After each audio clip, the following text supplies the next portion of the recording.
Gandhi Irwin pact का main purpose क्या था कि राउंड टेबल कॉन्फ्रेंस के अंदर कांग्रेस का पार्टिसिपेशन करवाना, बस यही पर्पज़ था। ऐसा नहीं था कि सीडीएम एंड कर दो, ये एंड कर दो, वो एंड कर दो, नहीं, कुछ भी नहीं। सिर्फ इनका इतना था कि कांग्रेस का पार्टिसिपेशन करवाना आरटीसी के अंदर। अब मेन इसमें बाकी सब कारण हैं, बट मेन कारण ये है कि कांग्रेस का पार्टिसिपेशन करवाना, बस। बाकी इसमें क्या क्या कारण है, तो सीडीएम को का डिसकंटिन्यू कर दो, ठीक है। दूसरा, जितने भी ऑर्डिनेंस इशू किए हैं ब्रिटिश गवर्नमेंट ने, कर्व लगा दिया है आईएनसी के ऊपर, उस कर्व को हटाओ, ठीक है। एक तो सीडीएम को बंद करो, कर्व को हटाओ, और जितने भी आपने प्रोसिक्यूशन कर रखे हैं आप उनको विड्रॉल करो, ठीक है। प्रिजनर्स को छोड़ दो, ये सब चीज़ें थी, बट मेन पर्पज़ ये था। हाँ, सीडीएम को एंड करना भी था। बाकी जितने भी चीज़ों के ऊपर जो कर्व लगा रखे हैं, ऑर्डिनेंस वगैरह लगा के आपने, तो इनको ख़त्म करो, ठीक है। प्रोसिक्यूशन को विड्रॉल करो, प्रिजनर्स को छोड़ो, ये सारे के सारे थे, बट मेन ये था कि कांग्रेस का पार्टिसिपेशन। अब इसके अंदर ना एक चीज़ नहीं आएगी कि गांधी जी की क्या, जैसे गांधी जी ने की सजेशन थी कि पुलिस एक्सेस के अंदर, गांधी जी की सजेशन थी कि पुलिस की कार्रवाई के अंदर इंक्वायरी होनी चाहिए, पुलिस की जो भी कार्रवाई करती है उसके अंदर इंक्वायरी होनी चाहिए। तो ये इस चीज़ को एक्सेप्ट नहीं किया गया था। पुलिस की एक्सेस में इंक्वायरी वगैरह जो थी वो सब एक्सेप्ट नहीं हुआ है। Acceptance of Gandhi ji suggestion for inquiry into police excess वाली ये चीज़ इरविन पैक्ट के अंदर एक्सेप्ट नहीं हुई है। अब गांधी ने ये कहा था इस इरविन पैक्ट के अंदर कि ठीक है, आपके जो ब्रिटिश गुड्स हैं हम उनको बॉयकॉट नहीं करेंगे, हम ठीक है, हम लोग ख़रीद लेंगे, कोई दिक्कत नहीं है। इसके बदले में इरविन ने कहा कि ठीक है, अगर आप हमारे गुड्स ख़रीदेंगे तो हम भी जो हमने सीडीएम के ऊपर जितने भी हमने ऑर्डिनेंस लगा रखे हैं हम भी उनको वापस ले लेंगे, ठीक है। तो पुलिस एक्सेस की बात की कि पुलिस एक्सेस की बात नहीं हुई, एक्सेप्ट नहीं हुई। हाँ, गांधी जी ने ये कहा था कि हाँ, हम लोग आपकी अब गुड्स ख़रीदने लग जाएंगे। तो इरविन कहता है कि ठीक है, अगर आप हमारे गुड्स ख़रीदेंगे तो हम आपके ऊपर जो ऑर्डिनेंस है उसको हटा देंगे, बस। ये जो गांधी इरविन पैक्ट हुआ है ना, हमारा गांधी इरविन पैक्ट हुआ है, इसी के बाद हमारी सेकेंड आरटीसी हुई है। ये हुई इसलिए थी कि गांधी जी प्लीज़ आप पार्टिसिपेट करो, इसी के लिए फिर सेकेंड आरटीसी हुई है। अब इस आरटीसी के अंदर, सेकेंड आरटीसी के अंदर किस किस ने पार्टिसिपेट किया है, तो गांधी तो जाएंगे ही जाएंगे, उनके साथ सरोजिनी नायडू जा रही हैं, ठीक है। उसके साथ फिर मदन मोहन मालवीय जा रहे हैं, ठीक है। तो गांधी, सरोजिनी नायडू और मदन मोहन मालवीय। इसके अंदर राजेंद्र प्रसाद नहीं गए थे, गांधी जी गए हैं, सरोजिनी नायडू गई हैं और मदन मोहन मालवीय गए हैं। मदन मोहन मालवीय, सरोजिनी नायडू और गांधी जी गए हैं, राजेंद्र प्रसाद इनके अंदर नहीं गए हैं। अब गांधी इरविन पैक्ट को साइन करवाने में सबसे ज़्यादा रोल पता है किसका है? ये रोल है तेज बहादुर सप्रू का। अब इसमें दो लोगों का रोल है, एक तो तेज बहादुर सप्रू और एक जयकर का, ठीक है। तेज बहादुर सप्रू और जयकर का बहुत बड़ा रोल है। ये हमारा गांधी इरविन पैक्ट हुआ था 5 मार्च 1931 के अंदर, ठीक है। 5 मार्च 1931 को ये हुआ था। इन दोनों को सरोजिनी नायडू ने, किसने? सरोजिनी नायडू ने इन दोनों को कहा था टू महात्माज, ठीक है। सरोजिनी नायडू ने गांधी और इरविन को टू महात्मा कहा था। अब गांधी इरविन पैक्ट को किसने कॉन्सोलेशन प्राइज़ बताया है? सिर्फ ये तो जस्ट ऐसे ही है, ज़्यादा कुछ खास नहीं है कॉन्सोलेशन प्राइज़, क्योंकि इसमें उनकी फांसी नहीं रुकी थी ना उन तीनों की। तो किसको बोला गया था कि जस्ट एक कॉन्सोलेशन प्राइज़ है?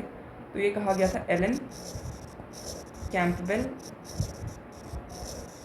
जॉनसन ने। और इतना कुछ होने के बाद फिर हमारा होगा अब कराची सेशन। ठीक है, लाहौर सेशन के बाद हमारा हो रहा है, मतलब उसके बीच में पता नहीं क्या हुआ है, बट गांधी इरविन पैक्ट और ये सब चीज़ों के बाद हमारा होगा कराची सेशन 1931 के अंदर। कौन करेंगे इसको? वल्लभ भाई पटेल। ठीक है, और वल्लभ भाई पटेल करेंगे इसको।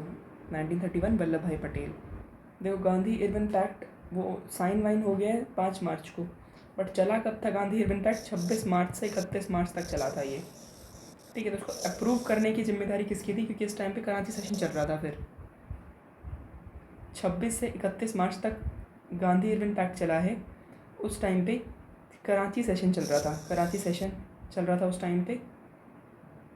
और इसको अप्रूव करने की बात वल्लभ भाई पटेल ने की थी। तो गांधी, इरविन और वल्लभ भाई पटेल ने इनको अप्रूव करने की बात की थी। ठीक है, इसी सेशन के अंदर फंडामेंटल राइट और नेशनल इकोनॉमिक प्रोग्राम, ये दोनों चीज़ें डिफ़ाइन हुई थी। फंडामेंटल राइट और नेशनल इकोनॉमिक प्रोग्राम डिफ़ाइन हुआ था इसके अंदर पहली बार। और इसी सेशन में कहा था कि Gandhi can die but Gandhism can not. ठीक है, इसी सेशन में क्या कहा गया था कि गांधी मर सकता है। क्यों कहा इन्होंने ऐसा? इन्होंने ऐसा इसलिए कहा क्योंकि इन्होंने ये उनको नहीं बचा पाए थे, उन तीनों को नहीं बचा पाए थे, इसलिए इन्होंने इसी टाइम पे कहा कि Gandhi died but Gandhism can not. ठीक है, और इसी टाइम पे सबसे पहले कंप्लीट इंडिपेंडेंस को डिस्क्राइब किया गया था। वहाँ पे तो अप्रूव वगैरह हो चुका है, कंप्लीट इंडिपेंडेंस को डिस्क्राइब यहीं किया गया था, यहीं पे। अब हाँ, ये कराची सेशन के अंदर फंडामेंटल राइट की बात तो हुई है, बिल्कुल सही बात है, बट ये रेजोल्यूशन कौन लेके आया था, ये तो देखने वाली बात है। तो रेजोल्यूशन लेके आए थे जवाहरलाल नेहरू। फंडामेंटल राइट के लिए रेजोल्यूशन जवाहरलाल नेहरू लेके आए थे। इसमें हेल्प किसने की थी? एम.एन. रॉय ने। जवाहरलाल नेहरू लेके आए थे, एम.एन. रॉय ने हेल्प की थी। ये किसने कहा था कि कराची सेशन जो है वो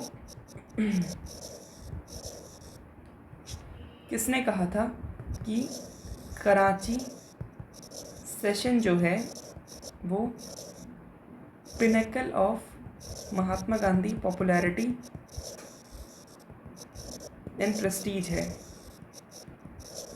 pinnacle of Mahatma Gandhi popularity and prestige, तो ये कहा था सुभाष चंद्र बोस ने। पिनेकल, कराची सेशन जो है वो pinnacle of Mahatma Gandhi popularity and prestige, Subhash Chandra Bose. तो क्रोनोलॉजी की बात करें, सबसे पहले हुआ है हमारा गांधी इरविन पैक्ट। ठीक है, उसके बाद फिर भगत सिंह का एग्जीक्यूशन हो गया है।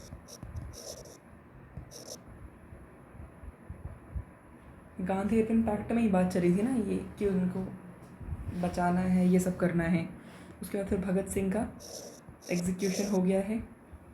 उसके बाद फिर कराची सेशन होता है जिसमें सेकेंड राउंड टेबल कॉन्फ्रेंस को जाने के लिए बोला जाता है कि ठीक है अब आप जा सकते हैं। उसके बाद फिर हमारा आरटीसी होता है। तो गांधी इरविन पैक्ट के बाद आरटीसी होने में उसमें दो चीज़ें और हो रही हैं। एग्जीक्यूशन ऑफ भगत सिंह हो चुका है, कराची सेशन हो चुका है, फिर आरटीसी हो रहा है क्योंकि कराची सेशन ने एक अप्रूवल दिया था ना आरटीसी के लिए। देखो ये मैक्सिमम इवेंट जो है हमारे मार्च के अंदर हुए हैं। गांधी इरविन पैक्ट हमारा हुआ है 5 मार्च 1931। भगत सिंह का एग्जीक्यूशन हुआ है 23 मार्च। भगत सिंह 23 साल का था ना, तो 23 साल में ही मारे गए।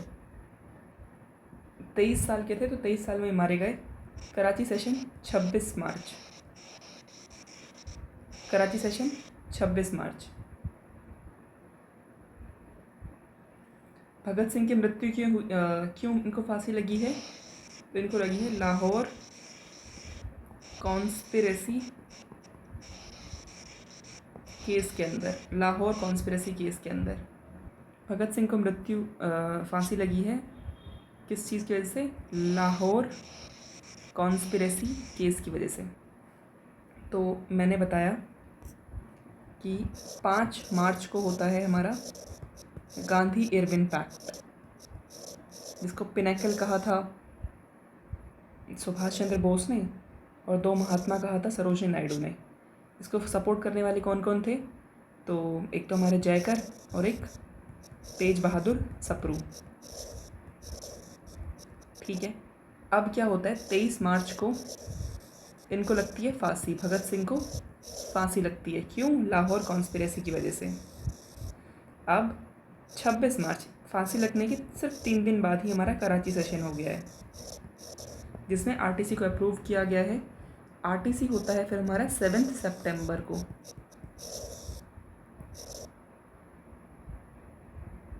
और ये जो कॉन्फ्रेंस था ना, ये कंप्लीट फेलियर था। सेकेंड आरटीसी भले ही वो गए थे, बट ये कंप्लीट फेलियर था। इसमें कौन कौन गए थे? मदन मोहन मालवीय, सरोजिनी नायडू, गांधी और अंबेडकर जाएंगे ही जाएंगे। तो कंप्लीट फेलियर था ये। Gandhi Irwin pact execution of 3 लोगों का हुआ है। ये ऐसा नहीं कि सिर्फ भगत सिंह का, भगत सिंह, राजगुरु और सुखदेव तीनों का हुआ है। ठीक है, भगत सिंह, राजगुरु और सुखदेव तीनों का हुआ है एग्जीक्यूशन। उसके बाद फिर हमारा कराची सेशन हो रहा है। फर्स्ट राउंड टेबल कॉन्फ्रेंस में फर्स्ट राउंड टेबल कॉन्फ्रेंस के अंदर किस किस ने पार्टिसिपेट किया है?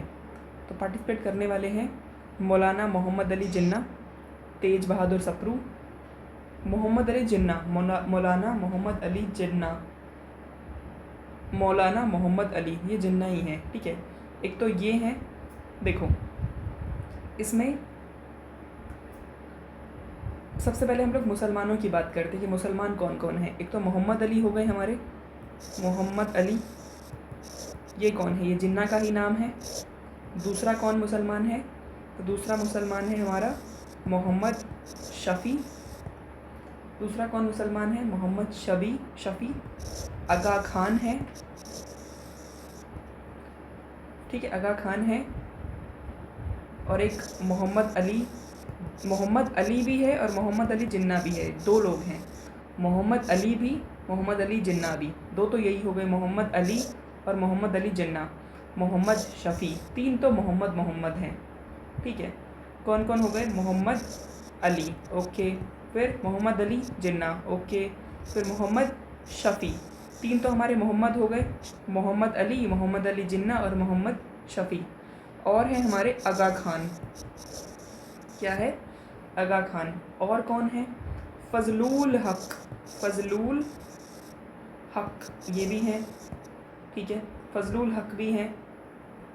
इतने तो फजलुल हक और आगा खान, ये तो हमारे हो गए मुसलमान।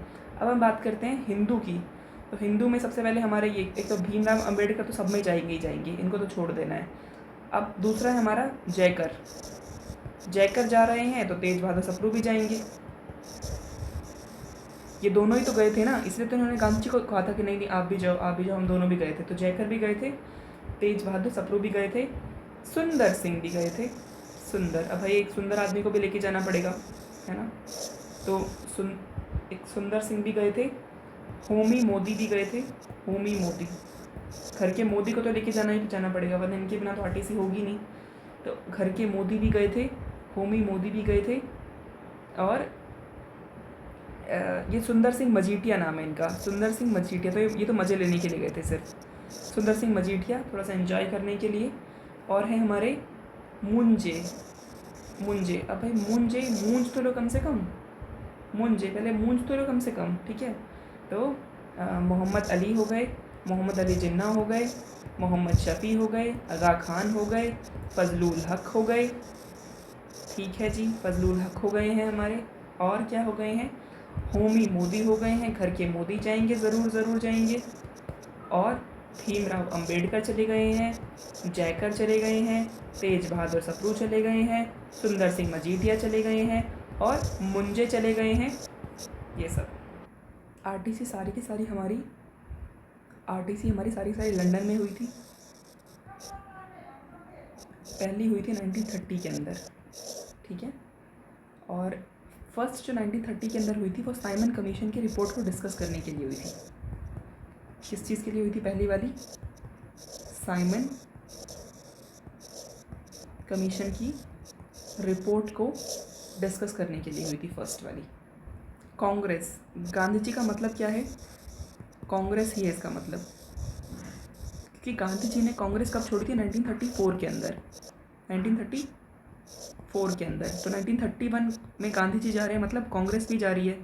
तो कांग्रेस ने ही सेकेंड के अंदर पार्टिसिपेट किया है। इसमें जो हमारे फर्स्ट आरटीसी के अंदर क्रिश्चियन को कौन रिप्रेजेंट कर रहे थे? क्रिश्चियंस को केटी पॉल, ठीक है। क्रिश्चियन को रिप्रेजेंट कर रहे थे केटी पॉल।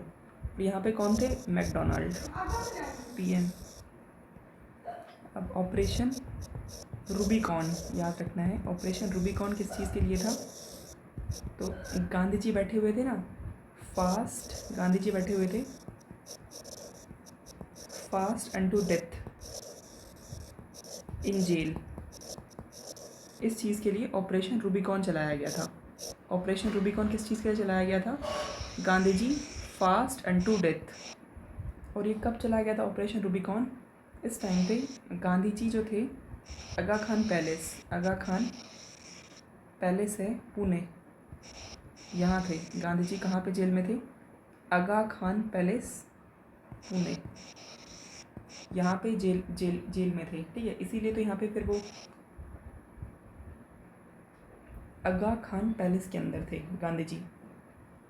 आगा खान पैलेस पुणे के अंदर थे जब ये इस टाइम पे थे ना जेल में।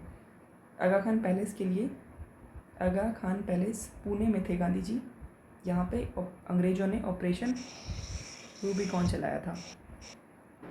देखो क्या हुआ है कि यहाँ पे मॉन्टेग्यू चेम्सफोर्ड रिफॉर्म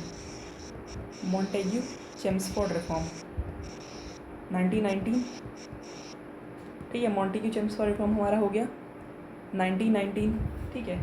इस टाइम पे बाई कैमरल लेजिस्लेशन आया था। इस टाइम पे डायरकी ला दी गई थी। कहाँ पे? प्रोविंसेस के अंदर।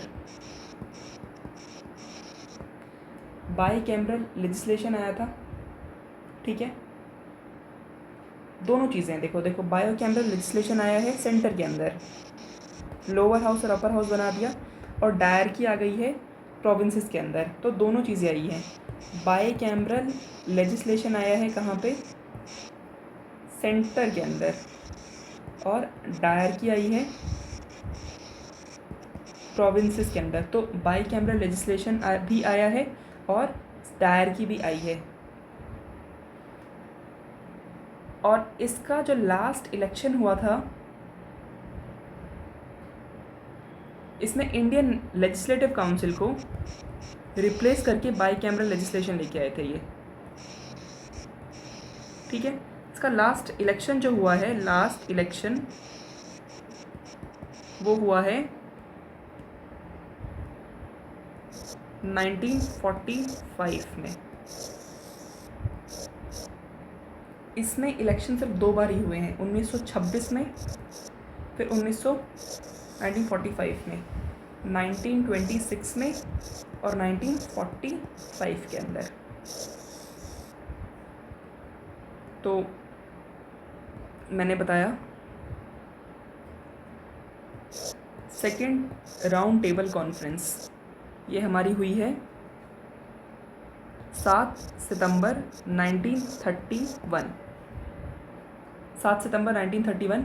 इसमें महात्मा गांधी हैं, पता है, सरोजिनी नायडू है, एम से एक और एम मदन मोहन मालवीय हैं, एक और हैं वो है हमारी एनी बेसेंट। ये मुझे नहीं पता था बट अब पता चल गया है। तो महात्मा गांधी मदन मोहन मालवीय, महात्मा गांधी मदन मोहन मालवीय, सरोजिनी नायडू और एनी बेसेंट। महात्मा गांधी मदन मोहन मालवीय, सरोजिनी नायडू और एनी बेसेंट। अब ये सब ना अपनी अपनी अलग अलग पार्टी से थे। कांग्रेस से कौन सा एक पर्सन था, तो वो महात्मा गांधी थे बस। ये मदन मोहन मालवीय हिंदू सभा से हैं, हिंदू महासभा से। सरोजिनी नायडू अलग हैं, ये अलग हैं। कांग्रेस से सिर्फ और सिर्फ महात्मा गांधी हमारे, सिर्फ और सिर्फ महात्मा गांधी। कांग्रेस से राउंड टेबल कॉन्फ्रेंस में सिर्फ और सिर्फ महात्मा गांधी गए थे। और कौन गए थे, तो एक और एम ले लेते हैं हम लोग। एक और एम कौन हो जाएगा, महादेव देसाई, महादेव देसाई और प्यारेलाल नायर। ठीक है, M M M, Mahatma Gandhi, Madan Mohan Malviya, Mahadev Desai. अब महादेव सबके प्यारे हैं तो प्यारेलाल भी गए हैं। ठीक है, मदन मोहन मालवीय, महात्मा गांधी, महादेव देसाई और प्यारेलाल। अब प्यारेलाल भी गए हैं हमारे, सरोजिनी नायडू और एनी बेसेंट। अब ये जो प्यारेलाल है ना, प्यारेलाल, ये महात्मा गांधी के सेक्रेटरी थे। महात्मा गांधी कहाँ पे रुके थे, सेकेंड राउंड टेबल कॉन्फ्रेंस जब हो रही थी तो महात्मा गांधी कहाँ रुके थे, ये रुके थे किंग्सले हॉल में, Kingsley hall. Second round table conference fail किस बात पे हुई है, तो कम्युनल डेलीगेशन के ऊपर। ये कम्युनल डेलीगेशन की बात करने लगे थे, इसलिए फिर गांधी जी ने बोला कि नहीं, मैं जा रहा हूँ। बी आर अम्बेडकर, सिर्फ B R Ambedkar, only B R Ambedkar, तीनों के तीनों उसमें पार्टिसिपेट किया है, ओनली बी आर अम्बेडकर। याद रखना है ये 3 सेपरेट कॉन्फ्रेंस थी। एक ऑप्शन आया था कि क्या ये एक ही सेशन के 3 भाग थे, नहीं, ये 3 सेपरेट सेशन थे, ये 3 सेपरेट सेशन थे, ये 3 सेपरेट कॉन्फ्रेंस नहीं थी। ये एक कॉन्फ्रेंस के एक सिंगल कॉन्फ्रेंस थी जो 3 बार ऑर्गेनाइज की गई थी, एक सिंगल कॉन्फ्रेंस जो 3 बार ऑर्गेनाइज की गई थी। देखो, नाउ और नेवर, नाउ और नेवर, आर वी नाउ और नेवर पेरिश, नाउ और नेवर, लिव और पेरिश। ये जो चीज़ें हैं ना, नाउ और नेवर, लिव और पेरिश, ये चीज़ें लिखी गई थी रहमत अली के द्वारा। ठीक है, नाउ और नेवर, लिव और पेरिश, ये रहमत अली ने लिखी थी। इसको हम लोग क्या कहते हैं, इसको हम लोग कहते हैं पाकिस्तान डिक्लेरेशन कहते हैं इसको। ठीक है, now never, are we, live और पेरिश फॉर एवर। ठीक है, नाउ और नेवर, आर वी, लिव और पेरिश फॉर एवर, ये इसको हम लोग कहते हैं पाकिस्तान डिक्लेरेशन कहते हैं। कब आया ये, 1933 के अंदर। 1932 का जो राउंड टेबल कॉन्फ्रेंस था उसके बारे में कुछ कहा जा रहा था कि भाई ये तो 1932 का 3rd राउंड टेबल कॉन्फ्रेंस करके आ गए, कोई फ़ायदा तो हुआ नहीं, तो ये किसने दिया गया था, रहमत अली ने। पाकिस्तान डिक्लेरेशन, नाउ और never, Pakistan declaration, are we, live और perish for ever, Pakistan declaration 1933, after 1932 RTC, रहमत अली ने।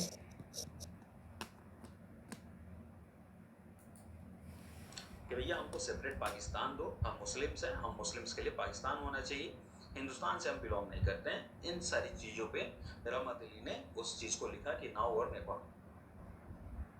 Consider the following statement. पहला है कि in the first round table conference doctor Ambedkar demanded separate electorate for the depressed class. Actually ये second round table conference में बात हो रही थी जब गांधी जी बिफर गए इस बात पे। सेकेंड है, in the Poona pact a special provision for representation of depressed people in local bodies and civil services were made. बिल्कुल ये बात सही है। जब पूना पैक्ट हुआ गांधी जी और उनके बीच में, क्या नाम है, बी आर अम्बेडकर के बीच में, तो दे वर एग्री कि हाँ चलिए। अंबेडकर ने सेकेंड राउंड टेबल कॉन्फ्रेंस के अंदर बात की थी, किस चीज़ की, सेपरेट इलेक्टोरेट की।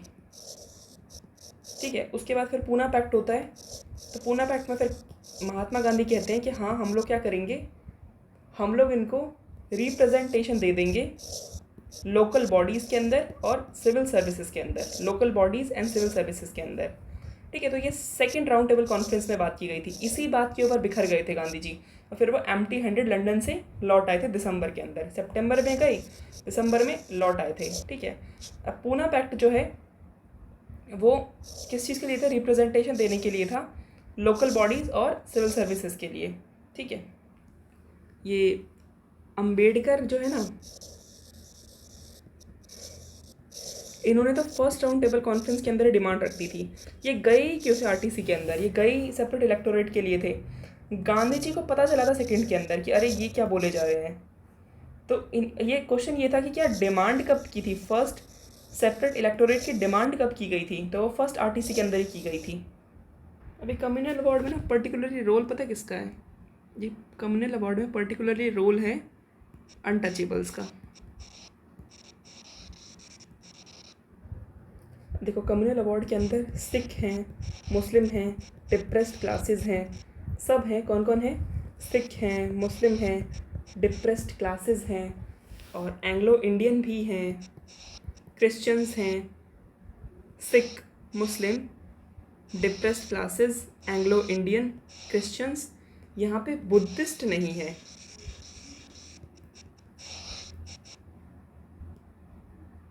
16 अगस्त कब आया है ये कम्युनल अवार्ड? 16 अगस्त 1932, 16 अगस्त।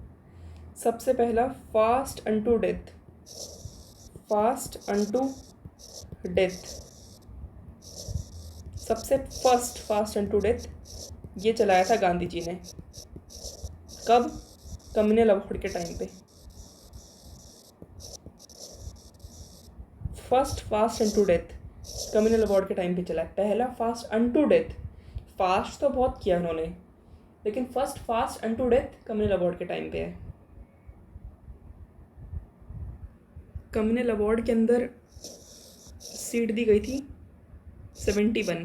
तो पूना पैक्ट ने कहा था कि यार इसको हम डबल कर देंगे, 147 दे दी। इन्होंने तो दी थी सिर्फ उससे 71 इन्होंने सीधा दी थी 147, डबल। 71 एंड 147, डबल से भी ज़्यादा। कम्युनल अवार्ड 16 अगस्त 1932, मतलब करीब करीब 18% सीट दी गई डिप्रेस क्लासेस को। जो पूना पैक्ट है ना, ये हुआ है गांधी और अंबेडकर के बीच में, बट सिग्नेचर गांधी के फॉलोवर ने किए हैं। गांधी ने साइन नहीं किया तो किसने साइन किया? एक साइड से अंबेडकर ने साइन मारा। क्या साइन मारा होगा? अंबेडकर ने साइन मार दिया, प्लस मदन मोहन मालवीय ने। इन दोनों ने पूना पैक्ट के लिए साइन किए हैं। किसने? अंबेडकर ने साइन मारा और मदन मोहन मालवीय ने साइन मारा है। देखो, सीडीएम के अंदर क्या है कि सीडीएम के अंदर गांधी जी एक्टिवली पार्टिसिपेट नहीं कर रहे थे।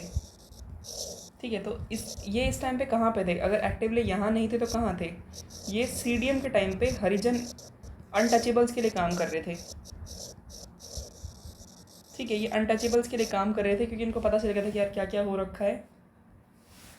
पूना पैक्ट हो चुका है ना, अब देखो पूना पैक्ट साइन कर दिया है कि अनटचेबल्स के लिए मैं काम करूँगा, तो बस फिर ये सीडीएम छोड़ के कहीं ना कहीं पे एक्टिवली पार्टिसिपेट, पैसिव सपोर्ट कर रहे थे, फिर ये एक्टिवली इधर आ गए हैं अनटचेबल्स की side after Poona pact. Poona pact sign करने के बाद ये अनटचेबल्स की साइड आ गए थे और इन्होंने क्या फाउंड किया था? हरिजन सेवक संघ, हरिजन सेवक संघ। ठीक है, हरिजन सेवक संघ में फिर मेन लीडर कौन निकल के आएंगे? फर्स्ट प्रेसिडेंट वो है घनश्याम दास। हरिजन, हरि के जन, हरिजन किसकी पूजा करेंगे? घनश्याम की, घनश्याम दास। अब कोई ये पूछे कि हरिजन सेवक संघ किसने फाउंड किया, तो देखिए फाउंडर तो थे महात्मा गांधी, ठीक है, लेकिन इसमें इसके प्रेसिडेंट कौन रहे हैं? तो वो रहे हैं घनश्याम दास। हरिजन सेवक संघ 1932 में, पूना पैक्ट 1932, ये भी 1932 के अंदर ही होगा। इनका नाम क्या था? घनश्याम दास बिरला। इनको हम लोग शॉर्ट में इन्हीं को ही बोलते हैं GD बिरला। तो first president of Indian all India untouchability league या फिर हरिजन सेवक संघ, तो वो GD बिरला हैं, घनश्याम दास हैं, घनश्याम दास। अब एक क्वेश्चन ये पूछेंगे कि ठीक है अनटचेबिलिटी वाला तो हमने कर लिया है, लेकिन अगर कोई पूछे कि डिप्रेस्ड क्लास लीग ये किसने किया है, डिप्रेस्ड क्लास लीग किसने किया है, सोचना है मुझे।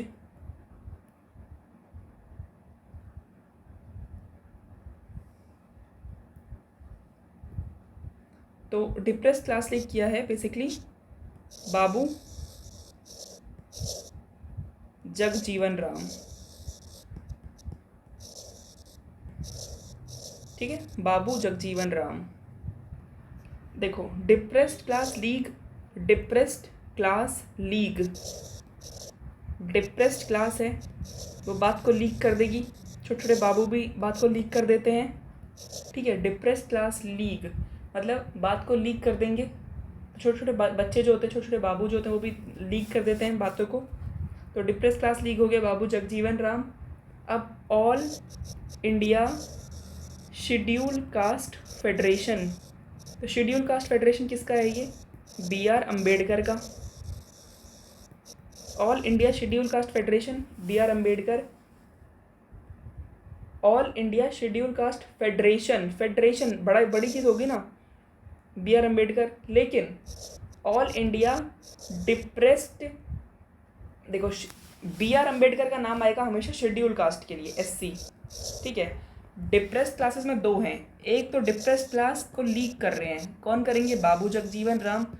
एक डिप्रेस्ड क्लास का एसोसिएशन, तो ये कौन बनाएंगे, ये बनाएंगे हमारे MC राजा। देखो राजा आदमी को एसोसिएशन बनाने की ज़रूरत होती है, बाबू वगैरह नहीं बनाएंगे। BR अम्बेडकर को ज़रूरत नहीं है, फेडरेशन बना दिया अपना schedule caste federation. Depressed classes में अम्बेडकर का नाम नहीं है, शेड्यूल कास्ट फेडरेशन में नाम है। अब डिप्रेस्ड क्लास एसोसिएशन कौन बना रहे हैं, वो बना रहे हैं हमें MC राजा। अब इन्होंने एकदम से ये अब अम्बेडकर को गुस्सा तो आ ही रहा था, अम्बेडकर को गुस्सा तो आ ही रहा था गांधी के ऊपर कि यार ये क्या करके बैठ गए हैं एकदम से। उन्होंने फिर कहा कि ये एक तरीके से फ्लीटिंग फैंटम जैसे हैं, ये एक टाइप से फ्लीटिंग फैंटम जैसे हैं जो सिर्फ और सिर्फ डस्ट उड़ा रहे हैं किंतु अपना लेवल रेज नहीं कर रहे हैं, ठीक है। फ्लीटिंग फैंटम जैसे हैं, अपना डस्ट उड़ा रहे हैं बट लेवल रेज नहीं कर रहे हैं। अब ये सब हो रहा है, इसके साइड में क्या चल रहा है, कांग्रेस में क्या चल रहा है। तो कांग्रेस के अंदर 1934 में कांग्रेस सोशलिस्ट पार्टी बन गई है, ठीक है। 1934 में क्या बन गई है, कांग्रेस सोशलिस्ट पार्टी बन गई है, कांग्रेस सोशलिस्ट पार्टी बन गई है, ठीक है। कहाँ पे बनी थी, तो ये पटना के अंदर बनी थी, Congress socialist party Patna. Congress socialist party बनी है 1934 में, इसका फर्स्ट सेशन भी होगा 1934 में।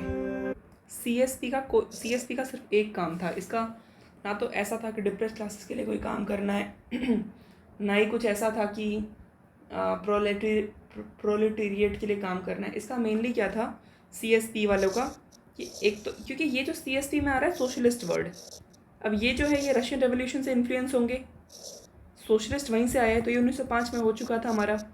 तो रशियन रेवोल्यूशन से इन्फ्लुएंस है, तो इनका ये था कि हम लोग ना आर्म्ड रेवोल्यूशन भी करेंगे, ठीक है, हम लोग आर्म्ड स्ट्रगल भी करेंगे प्लस नॉन वायलेंस भी करेंगे।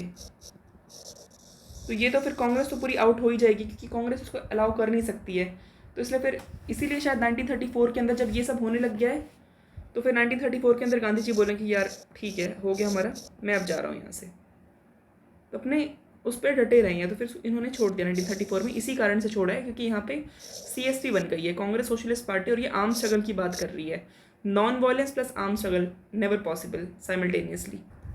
अब इनका एक और कहना था कि जो ट्रेड डिसेंट्रलाइज्ड पावर हो जाएगी, किस किस के पास, ट्रेड यूनियन के पास, इंडिपेंडेंट फार्मर के पास डिसेंट्रलाइज्ड पावर हो जाएगी। CSP का ये कहना था, किस किस के पास, तो फार्मर के पास, ट्रेड यूनियन के पास, फार्मर के पास, ट्रेड यूनियन के पास और इंडिपेंडेंट फार्मर्स के साथ ट्रेड यूनियन के पास और लोकल अथॉरिटीज़ के पास, ट्रेड यूनियन के पास, लोकल अथॉरिटीज़ के साथ सीएसटी का ये सब वो था। फिर कांग्रेस यहाँ से, ये कांग्रेस नहीं है, कांग्रेस का एक अलग डिवीज़न है ये, तो फिर वो कांग्रेस तो वैसे ही आउट हो जाएगी यहाँ से, गांधी जी नहीं मानते इन सबको।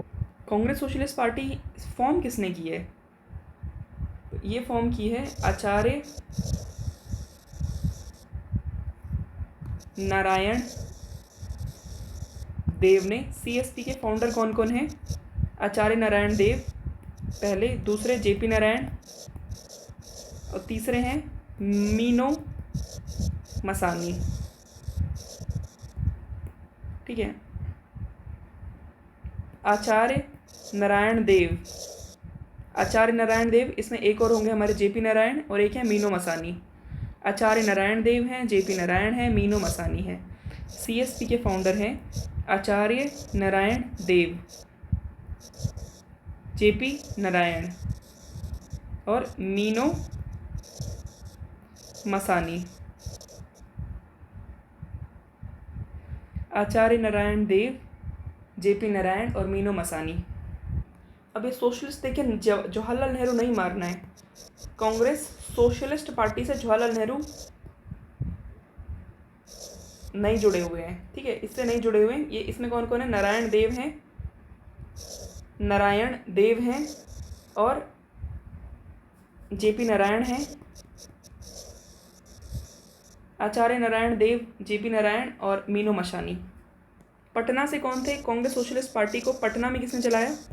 जेपी नारायण ने, इसलिए नारायण, जेपी नारायण का नाम ज़्यादा ही है यहाँ पे, तो जेपी नारायण ने पटना में चलाया था। अब बिहार में सोशलिज्म फैलाने का किसके पास आएगा? भाई जेपी नारायण के पास। बिहार में सोशलिज्म फैलाने का मुद्दा JP Narayan. Bihar socialist party से एक तो जेपी नारायण है, एक और है फूलन प्रसाद, फूलन प्रसाद। ठीक है, तो फूलन प्रसाद और जेपी नारायण दोनों याद रखने हैं। और लोकनायक भी हम लोग जेपी नारायण को ही कहते हैं, जेपी नारायण को ही हम लोग लोक नायक कहते हैं। देखो ये क्विट इंडिया मूवमेंट के अंदर भी सीक्रेटली काम कर रहे थे, जेपी नारायण ने करे थे, लोक नायक थे ये, और ये सीक्रेटली काम भी करते थे। क्विट इंडिया मूवमेंट 1942 के टाइम पे अरुणा असफ अली थी, राम मनोहर लोहिया, अरुणा असफ अली, इन सब के साथ ये सीक्रेटली भी काम करते थे। और इन्होंने ही संपूर्ण क्रांति, क्विट इंडिया मूवमेंट के टाइम पे संपूर्ण क्रांति का वो किया था। कब? 1974 के अंदर। ये इंदिरा गांधी के टाइम पे यही थे, इंदिरा गांधी के टाइम पे ना यही जेपी नारायण थे जिन्होंने कहा था 1974 में संपूर्ण क्रांति। इसीलिए इनके नाम पे एक दिवस भी चलता है, जयप्रकाश दिवस। ये है अप्रैल 1946। अब एक हैं श्री नरसिंह नारायण।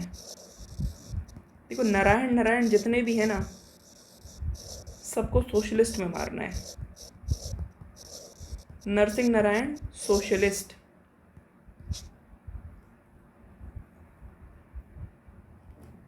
नाइनटीन 1934 के अंदर ये सोशलिस्ट पार्टी वगैरह का हो गया है। 1936 के अंदर बॉम्बे मैनिफेस्टो आया है। बॉम्बे मैनिफेस्टो ये किस चीज़ के लिए आया है? अगेंस्ट सोशलिस्ट आइडियाज़ के लिए। कौन सपोर्ट करे थे इसको? बिजनेसमैन। सोशलिज्म को बहुत ज़्यादा सपोर्ट करते थे जवाहरलाल नेहरू। ठीक है, ये चाहते थे कि ब्रिटिश रूल को, प्रिंसली स्टेट्स को, लैंड लॉर्डिज्म को और कैपिटलिज्म को सबको उखाड़ के फेंक दिया जाए। ब्रिटिश रूल को तो कहेंगे ही कहेंगे, प्रिंसली को भी बोलते थे कि यार इनको भी फेंका जाए उखाड़ के, लैंड लॉर्डिज्म को भी कहते थे कि नहीं इनको भी उखाड़ के फेंक दिया जाए, लैंड लॉर्डिज्म को और कैपिटलिज्म को। ठीक है, तो ब्रिटिश इसको उखाड़ के फेंको, प्रिंसली स्टेट्स को उखाड़ के फेंक दो, ठीक है, लैंड लॉर्डिज्म को उखाड़ के फेंक दो और कैपिटलिज्म को उखाड़ के फेंक दो। ब्रिटिश रूल को, प्रिंसली स्टेट्स को, लैंड लॉर्डिज्म को और कैपिटलिज्म को, इन चारों को उखाड़ के फेंक दो। ठीक है, इन चारों को उखाड़ के फेंक दो तो ये सोशलिज्म होगा। और ये कौन सपोर्ट करें? जवाहरलाल नेहरू। जवाहरलाल नेहरू चाहते थे कि प्रिंसली स्टेट्स को उखाड़ के फेंका जाए, लैंड लॉर्ड्स को भी फेंक दिया जाए। Land Lord, princely states, land Lord, capitalism और ब्रिटिश रूल। 1937 का इलेक्शन 11 जगह पे हुआ था, जिसमें 3 जगह पे तो कांग्रेस को कोई मेजॉरिटी नहीं मिली। कहाँ कहाँ पे? बंगाल में, सिंध में और पंजाब में। यहाँ पे पंजाबी थे, यहाँ पे मुसलमान थे।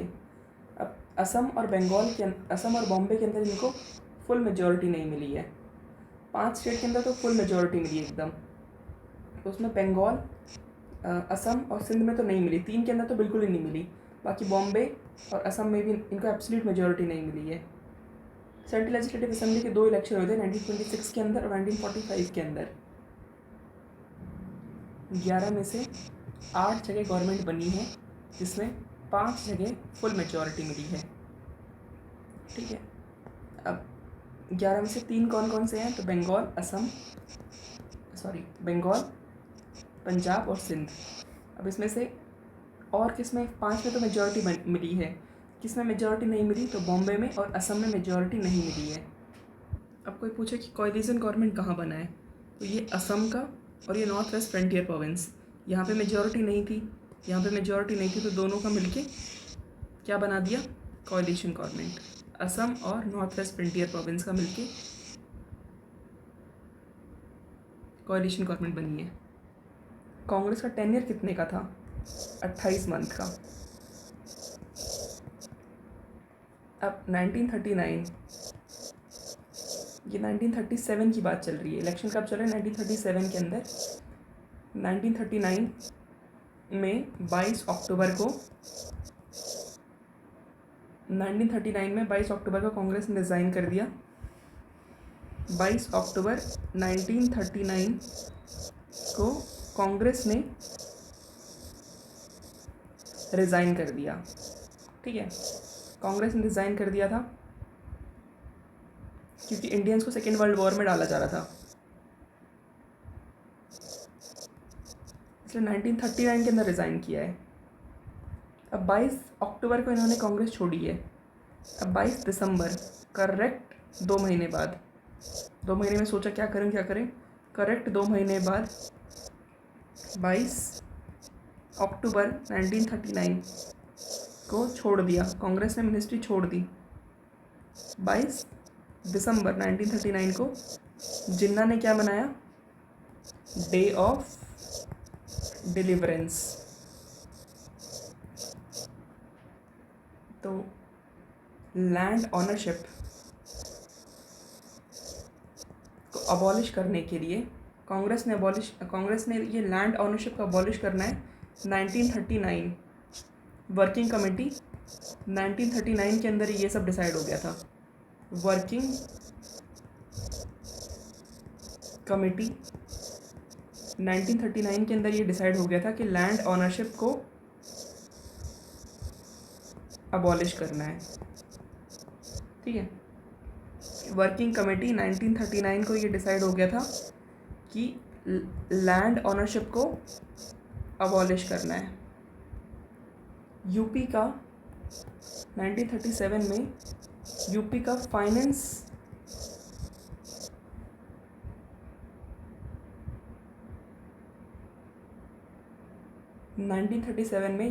फाइनेंस पोर्टफोलियो किसको दिया गया था? ये राफ़ी अहमद किदवाई को। ठीक है, तो राफ़ी अहमद, यूपी का फाइनेंस पोर्टफोलियो किसको दिया गया था? राफ़ी अहमद किदवाई को।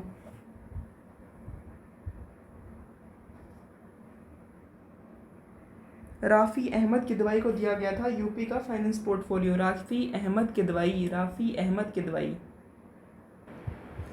कांग्रेस ने यूपी के अंदर कांग्रेस को फुल मेजॉरिटी मिली थी, तो वहाँ पे लॉ मिनिस्टर थे। सबसे पहली बात तो पीएम कौन थे यहाँ के, सॉरी सीएम होंगे ना, स्टेट के सीएम होंगे, तो सीएम थे गोविंद बल्लभ पंत। ये यहाँ पे झील भी है सोनभद्रा पे। तो गोविंद बल्लभ पंत लॉ मिनिस्टर कौन थे यहाँ पे, लॉ मिनिस्टर थे कैलाश नाथ। इंसाफ के लिए कैलाश नाथ जाते हैं ना, लॉ मिनिस्टर कैलाश नाथ। और हमारे फाइनेंस मिनिस्टर हो गए रफ़ी अहमद किदवई। सीएम है गोविंद बल्लभ पंत, लॉ मिनिस्टर हैं कैलाश नाथ, फाइनेंस मिनिस्टर हैं हमारे रफ़ी अहमद किदवई। मुस्लिम के ग्रीवांस के लिए 3 रिपोर्ट आई थी। एक तो हमारी पीरपुर रिपोर्ट, ये मुस्लिम के ग्रीवांस के लिए थी और ये 1938 में आई है, क्योंकि 1937 के अंदर इलेक्शन हुआ है, इनको मेजॉरिटी बहुत ही कम मिली है, तो इनके ग्रीवांस के लिए एक तो पीरपुर रिपोर्ट आई है 1938 में। दूसरी आई है शरीफ रिपोर्ट 1939 के अंदर, शरीफ रिपोर्ट। और फजूल हक ये भी आई है 1939 के अंदर। पीरपुर रिपोर्ट आई है एक तो 1938 के अंदर, शरीफ रिपोर्ट आई है 1939 और फजूल हक 1939। ठीक है, तो पीरपुर आई है, शरीफ आई है और फजलुल हक आई है, 3 आई हैं। ये 1938 में, ये दोनों 39 के अंदर। पीरपुर रिपोर्ट आई है, शरीफ रिपोर्ट आई है और फजलुल हक रिपोर्ट आई है। अब इतना कुछ हो चुका है, कांग्रेस के सेशन चल रहे हैं, जीत गई है कांग्रेस पार्टी। अब 1938 और 39 इसमें सुभाष चंद्र बोस जीतते हैं। ये पहला है, त्रिपुरी में तो सुभाष चंद्र बोस जीतेंगे, हरिपुरा में भी जीतेंगे, और हरिपुरा में फिर ये पत्तावी सीतारामैया को वो लेके आएंगे, फिर यहाँ पे राजेंद्र प्रसाद बन जाएंगे, ये सब मुझे पता है।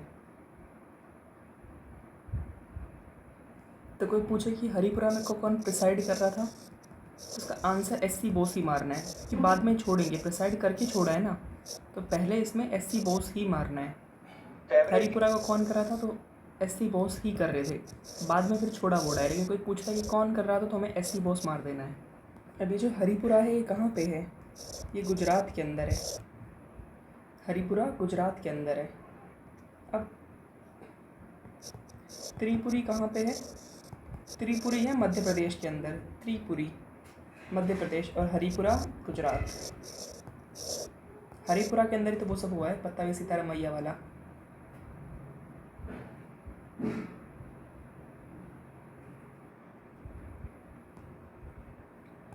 याद रखना है, थोड़ा सा गड़बड़ हो गई है, पहले हुआ है हरिपुरा, फिर हुआ है त्रिपुरी।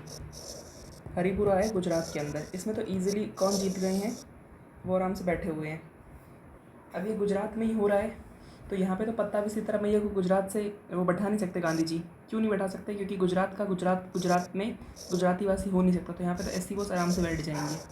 लेकिन त्रिपुरी जो है वो हमारा कहाँ पे है, एमपी के अंदर, तो यहाँ पे फिर बोलेंगे कि नहीं, यहाँ पे बैठेगा पत्तावी सीतारामैया, फिर ये ड्रामा होता है। तो ये 1939, ये है 1938। गांधी जी सपोर्ट क्यों नहीं कर रहे थे इनका, ऐसा कौन सा ऐसा मैटर था, तो मैटर था formation of Congress working committee.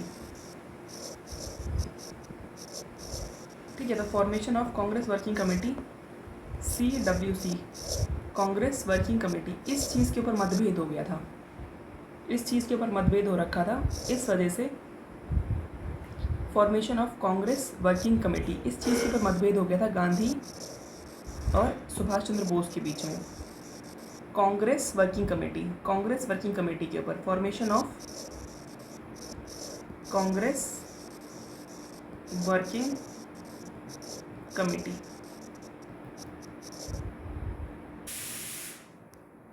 Butler committee 1927 में आई थी। साइमन कमीशन जो जब आया था ना, साइमन कमीशन के साथ साथ ही आ गई थी।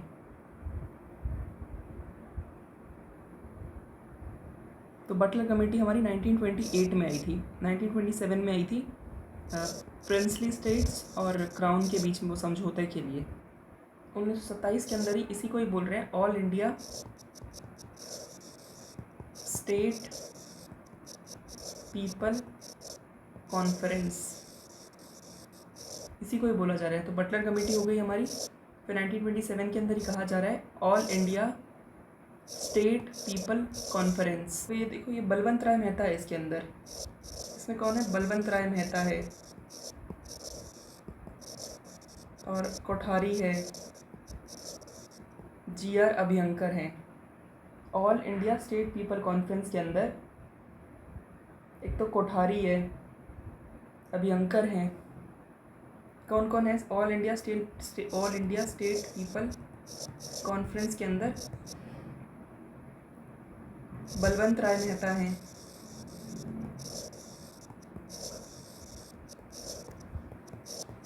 कोठारी हैं, तीसरे GR अभ्यंकर,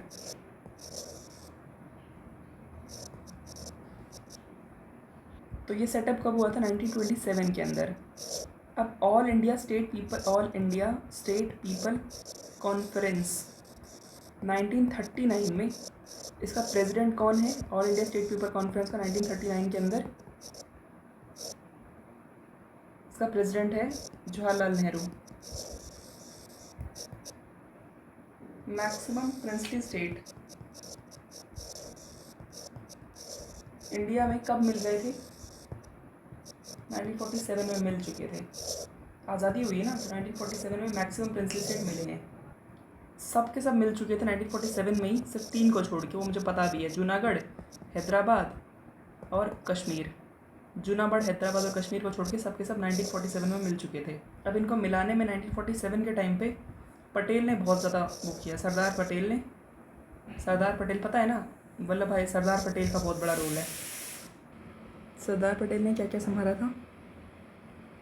तो इन्होंने संभाला था एक तो कम्युनिकेशन, एक्सटर्नल अफेयर और डिफेंस।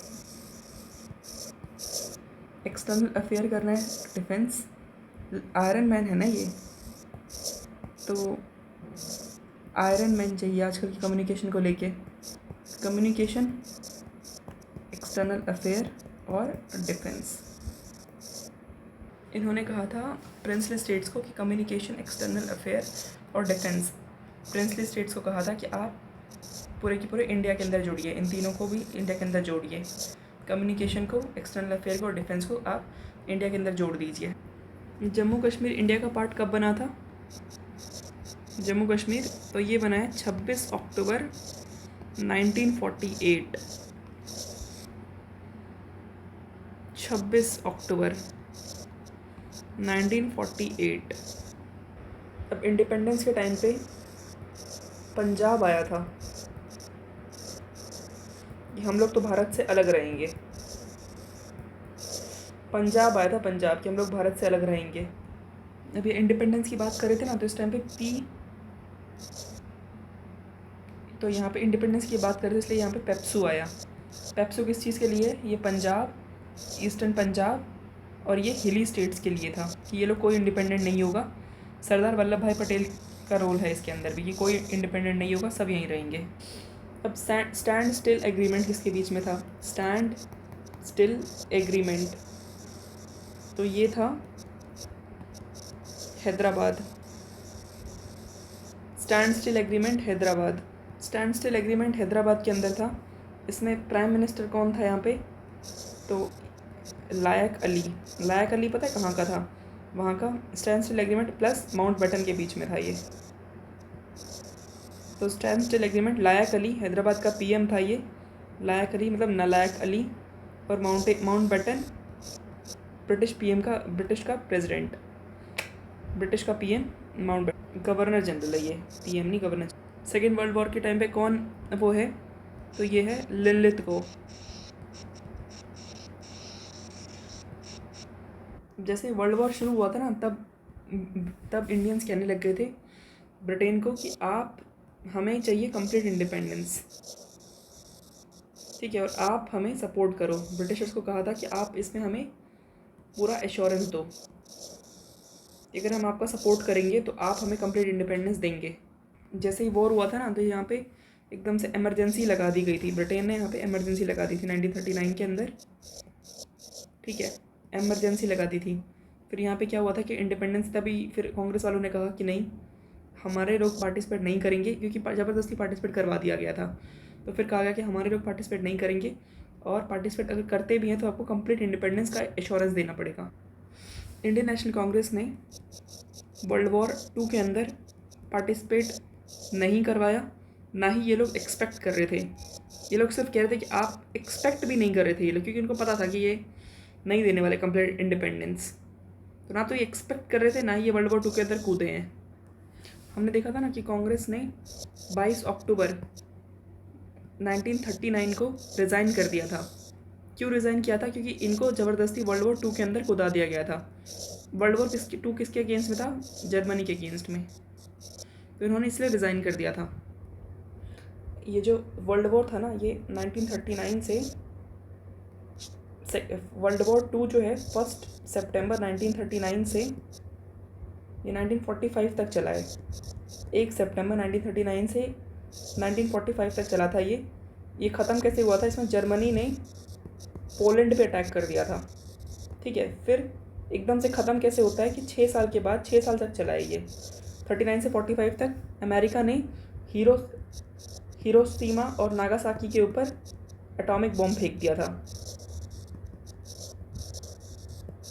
तो 1 सितंबर 1939 से 1945 तक ही चला है। जर्मनी ने पोलैंड पे अटैक कर दिया था। 6 साल तक ये वॉर चला है।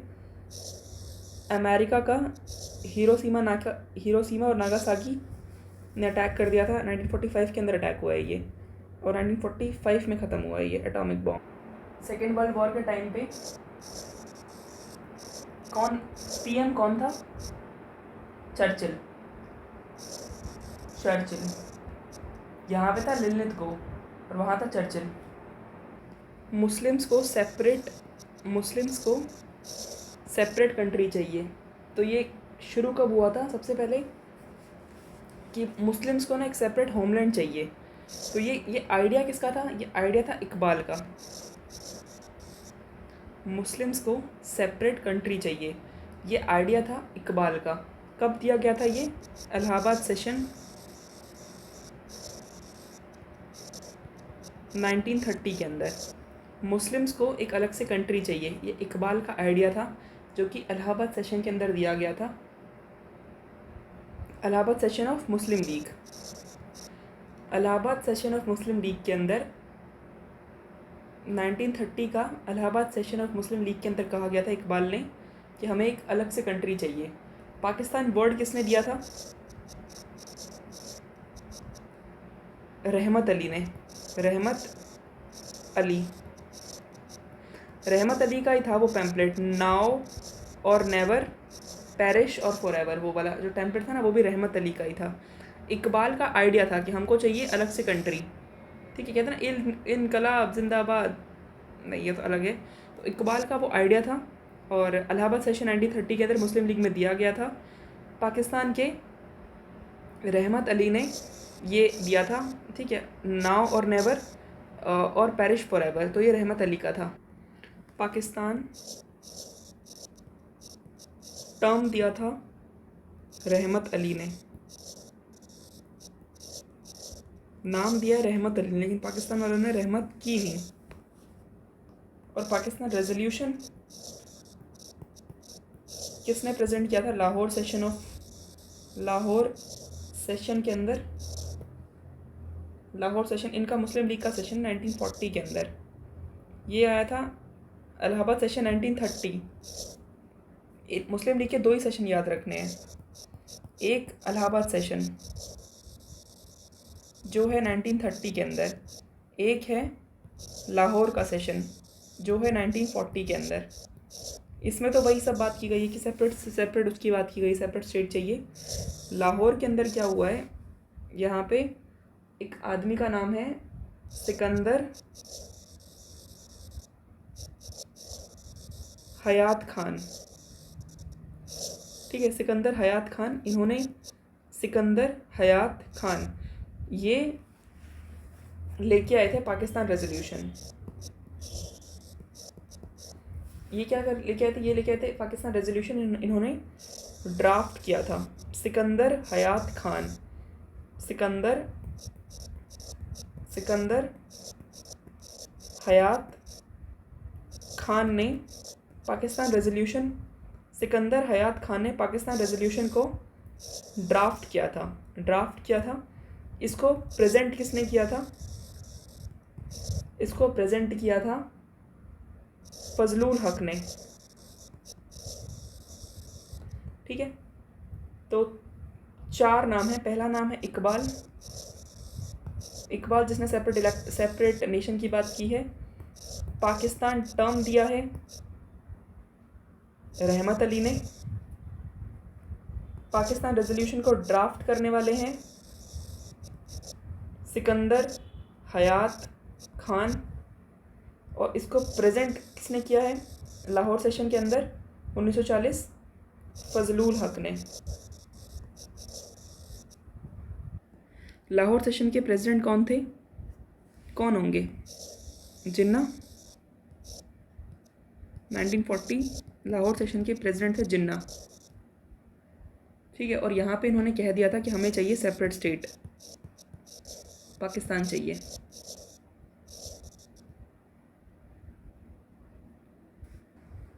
सरोजिनी नायडू ने कहा था जिन्ना को as a ambassador of Hindu Muslim unity. Sarojini Naidu ने गांधी इरविन को कह दिया है 2 महात्मा हैं ये, और हिंदू मुस्लिम यूनिटी को कहा था सरोजिनी नायडू ने कि ये एम्बेसडर है जिन्ना। अभी जो मोहम्मद इकबाल है ना, इसने एक और चीज़ कही थी, क्या कि जिन्ना जो है वो सिर्फ एक पॉलिटिशियन है, कि वो तो सिर्फ अपनी सीट उसके बचाने के चक्कर में है ना। इकबाल ने एक अच्छी बात भी कही है कि जिन्ना तो सिर्फ और सिर्फ एक पॉलिटिशियन है, क्योंकि ये अपनी सिर्फ सीट बचाने के चक्कर में है। लेकिन जो नेहरू हैं वो एक पेट्रियट हैं, वो सच्चे देशभक्त हैं। तो इकबाल ने एक अच्छी बात भी कही थी कि जिन्ना तो सिर्फ एक पॉलिटिशियन है, जवाहरलाल नेहरू एक पेट्रियट है। ये पता कहाँ से चला है? तो ये जवाहरलाल नेहरू की, ये जो है ना कि उसने जवाहरलाल नेहरू की डिस्कवरी ऑफ इंडिया में ही लिखा हुआ है। ये तो अपने मुँह में मिट्ठू वाली बात हो गई है। जिन्ना ने MCM में पार्टिसिपेट नहीं किया है। ठीक है, भाई क्वेश्चन ये है कि क्या जिन्ना के पास हमेशा डायरी होती थी? इसके पास ऐसा भी नहीं है। जिन्ना के पास हमेशा ये डायरी है, हमेशा जिन्ना के पास नहीं होती थी।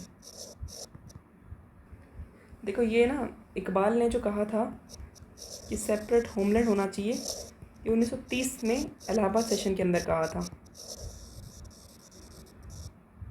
Resolution of Pakistan at Lahore session, ये कब रखा गया था? 1940 के अंदर।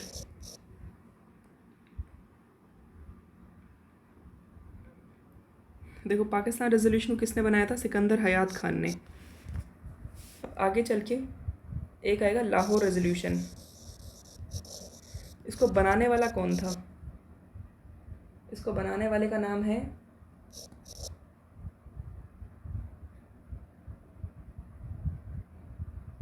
खाली कुज़ामान। ठीक है, क्या है? खाली कुज़ामान। लाहौर के अंदर क्या है? खाली कुज़ामान। ठीक है, फिर इसको प्रेजेंट किसने किया है? सेम फजलुल हक ने।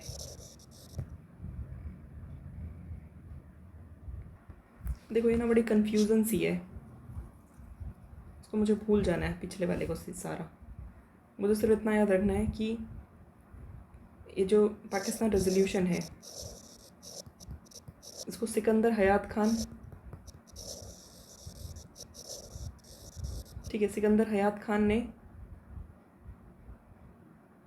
लेके आए थे। ठीक है, उसके बाद फिर प्रेजेंट किया था फजलुल हक ने। ठीक है, अब ये हो गया, इतना याद रखना है। अब एक क्वेश्चन ये है कि किसने मूव किया है, तो ये मूव किया था काली कुज़ीमान ने। तो मूव वाले में हो जाएगा काली कुज़ीमान, ये रट के रखना पड़ेगा। पाकिस्तान रेजोल्यूशन में सबसे पहले सिकंदर हयात खान ने कहीं ना कहीं पे बनाया, उसके बाद फिर अप्रूव किया इन्होंने, और फिर मूव किया है काली कुज़ान। देखो ऐसा है, ड्राफ्ट बनाया किसने, ड्राफ्ट बनाया सिकंदर ने। प्रेजेंट किसने किया, ड्राफ्ट बनाया सिकंदर ने, प्रेजेंट किया फजलुल हक ने। ठीक है, ड्राफ्ट बनाया है सिकंदर ने, प्रेजेंट किया है फजलुल हक ने। उसके बाद फिर अप्रूव्ड यानी मूव्ड या अप्रूव्ड किसने किया है, ये किया है काली कुज़ीमान ने। पाकिस्तान डे कब होता है, पाकिस्तान डे होता है हमारा 23 मार्च 1943। 23 मार्च 1943, 23 मार्च 1943। अब इसके बाद क्या हुआ है, इसके बाद हमारा आएगा इंडिविजुअल सत्याग्रह। ये तो मुस्लिम लीग तो फालतू के बीच में घुस गए हैं। ठीक है, अब वहाँ पे अगस्त ऑफर था ना हमारा, तो अगस्त ऑफर ख़त्म होने के बाद फिर हमारा यहाँ पे हमारा क्या आ गया है, इंडिविजुअल सत्याग्रह।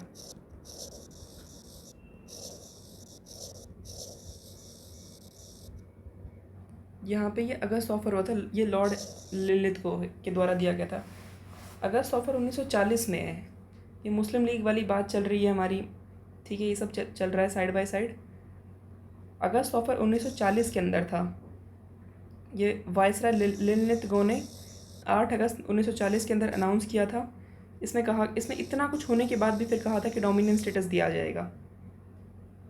ठीक है, वायसराय के एग्जीक्यूटिव काउंसिल को बढ़ाया जाएगा और इंडियंस लगाए जाएंगे। कोई कॉन्स्टिट्यूशन नहीं दिया जाएगा आपको आगे चल के, बिना माइनॉरिटी की कंसेंट के आपको कोई कॉन्स्टिट्यूशन नहीं देंगे हम लोग। डोमिनियन स्टेटस की बात की है, एग्जीक्यूटिव काउंसिल के अंदर इंडियंस को बढ़ाया जाएगा और बिना कंसेंट ऑफ माइनॉरिटीज़ के कोई फ्यूचर कॉन्स्टिट्यूशन नहीं दिया जाएगा। कांग्रेस ने इस अगस्त ऑफर को रिजेक्ट किया, कांग्रेस ने इस अगस्त ऑफर को कम्प्लीटली रिजेक्ट किया था। और नेहरू ने कहा था ये कि क्योंकि नेहरू को सबसे ज़्यादा प्रॉब्लम थी डोमिनियन स्टेटस से, सबसे ज़्यादा प्रॉब्लम नेहरू को थी ना डोमिनियन स्टेटस से, तो उन्होंने कहा कि ये तो डेड एज डोरनेल है। और गांधी जी ने क्या कहा था, गांधी जी ने ये कहा था कि भाई इसने तो नेशनलिस्ट और ब्रिटिश रूलर के बीच में और फासला ला दिया है। ठीक है, और फासला ला दिया इसने, तो ये क्या किया इन्होंने, तो और फासला ला दिया है। अब अगस्त ऑफर के बाद फिर क्या होता है, इंडिविजुअल सत्याग्रह आएगा, ये भी 1940 में ही आ रहा है। सबसे पहले इंडिविजुअल सत्याग्रह में कौन होंगे, विनोबा भावे। उसके बाद कौन है, जवाहरलाल नेहरू। उसके बाद कौन है, ब्रह्मदत्त। उसके बाद है तीसरे नंबर पे ब्रह्मदत्त। तो विनोबा भावे हैं, फिर जवाहरलाल नेहरू हैं, फिर ब्रह्मदत्त हैं। ठीक है, अब यहाँ पे सर्वोदय वर्ड सबसे पहले किसने इस्टेब्लिश किया था, तो सर्वोदय वर्ड किया था महात्मा गांधी ने। सर्वोदय वर्ड सबसे पहले किसने किया था, महात्मा गांधी ने। फिर सर्वोदय समाज बनाने वाले कौन थे, तो वही आचार्य विनोबा भावे। आचार्य विनोबा भावे ये कहाँ से थे, ये थे पवनर से। पवनर कहाँ पे है? महाराष्ट्र। पवनर विनोबा विनोबा भवे।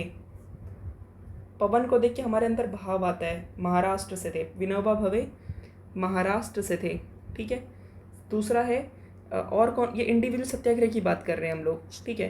तो एक तो आचार्य विनोबा भवे थे। दूसरे और कौन कौन थे? एक थे यतिया नाल। यतिया नाल ये कहाँ से थे? ये थे रायपुर से। रायपुर कहाँ हो गया? छत्तीसगढ़। यतिया नाल, यति राय।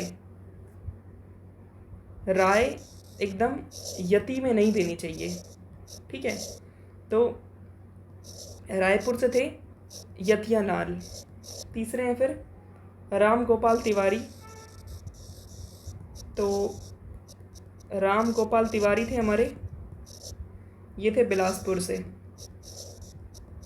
ठीक है। राम गोपाल तिवारी कहाँ से थे? बिलासपुर से। चौथा रत्नाकर झा। रत्नाकर झा थे हमारे दुर्ग से। दुर्ग कहाँ? दुर्ग भी हमारे छत्तीसगढ़ के अंदर है। ठीक है। तो मैंने बताया एक राम गोपाल झा, सॉरी इनका नाम है, एक तो झा है, झा। तो ये झा कौन है? रत्नाकर झा है। ये रत्नाकर झा। ये झा कहाँ से? दुर्ग छत्तीसगढ़ से है। तिवारी कहाँ से है? राम गोपाल तिवारी। राम गोपाल तिवारी है बिलासपुर से। रत्नाकर झा ये हैं दुर्ग से। ठीक है। राम गोपाल तिवारी ये हैं हमारे बिलासपुर से। और ये यतिया नाल है, ये यतिया नाल ये हैं हमारे रायपुर से। राय एकदम यति में नहीं लेनी चाहिए। विनोबा भवे हमारे पवनर महाराष्ट्र से। तो अगस्त ऑफर के बाद हमारा इंडिविजुअल सत्याग्रह 1940 में हुए ये दोनों। उसके बाद फिर 1942 में हमारा आएगा क्रिप्स मिशन। क्रिप्स मिशन आने का कारण पता है क्या था? जापान, अमेरिका, ऑस्ट्रेलिया और चाइना। यहाँ से जापान और चाइना, नीचे से ऑस्ट्रेलिया और अमेरिका, ये सब के सब ब्रिटेन के ऊपर दबाव डालने लग गए कि जाओ वहाँ जाके अंग्रेज़ों को, भारतीयों को आज़ादी दे दो। ठीक है। इसलिए फिर क्रिप्स आएगा, किस चीज़ के लिए? नेगोशिएशन करने के लिए। ठीक है। अब क्रिप्स मिशन ने क्या क्या कहा है? अब क्रिप्स मिशन के अंदर क्या हुआ था कि ये 1942 के अंदर आया था। ठीक है। अब ये क्या कहता है ना, ये भी डोमिनेंस स्टेटस की ही बात करता है। ठीक है। इसने इतनी ख़राब बातें की थी। इसने कहा था कि हम लोग, देखो भाई, हम लोग आप ब्रिटिश के हैंड में ही रहेंगे, हम आपको डोमिनेंस स्टेटस दे सकते हैं बस। ठीक है। गवर्नर जनरल यहाँ पे रहेगा ही रहेगा। ठीक है।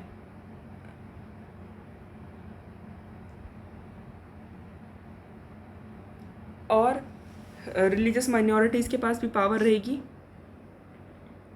अब जैसे कांग्रेस ने क्या कहा था कि हमें तो immediate transfer of effective power चाहिए, तो उसको रिजेक्ट किया गया कि भाई आप इमीडिएट ट्रांसफ़र तो हम नहीं करेंगे, डोमिनियन स्टेटस देंगे, कंप्लीट इंडिपेंडेंस नहीं देंगे, ना ही हम इमीडिएट ट्रांसफ़र ऑफ पावर करेंगे। प्रोविंसेस को राइट टू सीड दे दिया गया था। सबसे इंपॉर्टेंट ये कि प्रोविंसेस को ये कहा कि आप लोग निकल सकते हैं। अब ये नेशनल यूनिटी के खिलाफ था।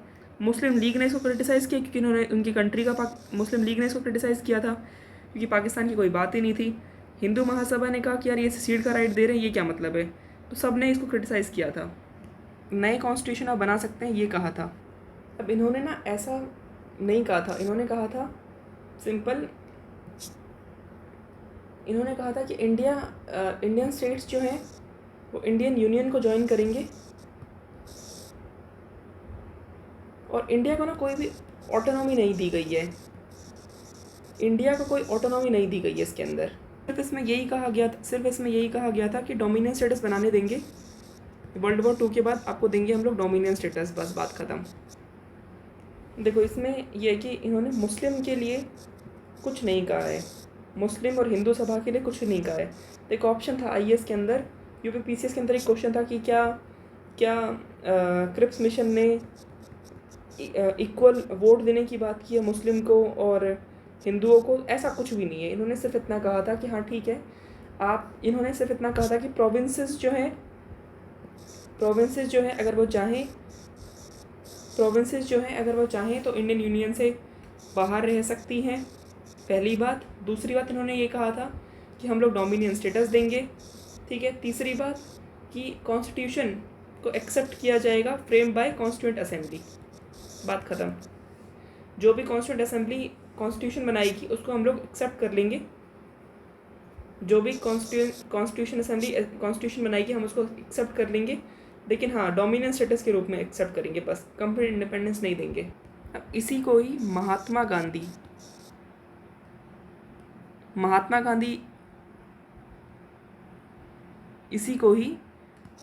गांधी क्या कहेंगे, महात्मा गांधी कहते हैं कि भाई क्रिप्स मिशन जो है वो एक पोस्ट डेटेड चेक है। देखो विंस्टन चर्चिल जो है वो 1940 से 1945 तक विंस्टन चर्चिल ही रहा है। तो अगस्त ऑफर को भेजने वाला भी वही है, ठीक है। और ये किसको क्रिप्स मिशन को भी भेजने वाला चर्चिल ही है, ठीक है। चर्चिल ही भेज रहा है अगस्त ऑफर और क्रिप्स मिशन को चर्चिल ही भेज रहा है।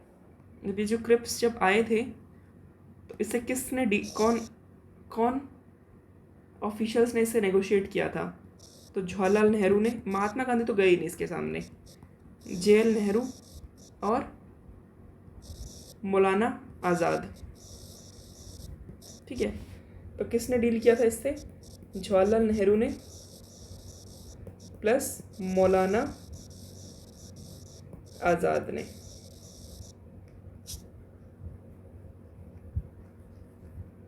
क्योंकि 1947 आने वाला है, अब जवाहरलाल नेहरू पीएम बनने वाले हैं ना, तो यहाँ पे जवाहरलाल नेहरू ने और मौलाना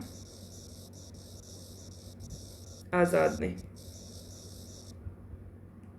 अब लॉर्ड लिनलिथगो ने क्या कहा था?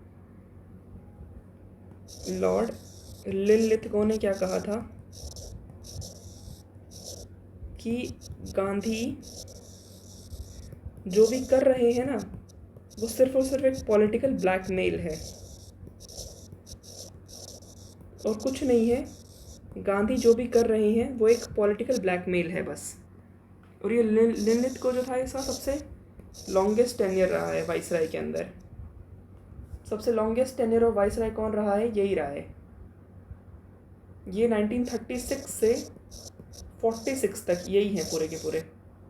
लिनलिथगो का टेन्योर बहुत बड़ा है, 36 से 46 तक यही है, यानी करीब करीब 9 साल।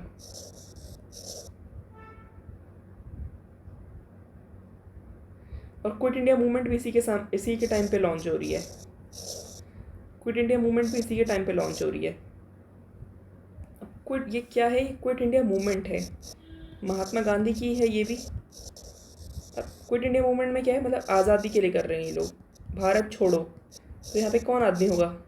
मौलाना आज़ाद, ठीक है। तो मौलाना आज़ाद, यहाँ पे गांधी जी ने मौलाना आज़ाद के साथ डिस्कस किया था ये।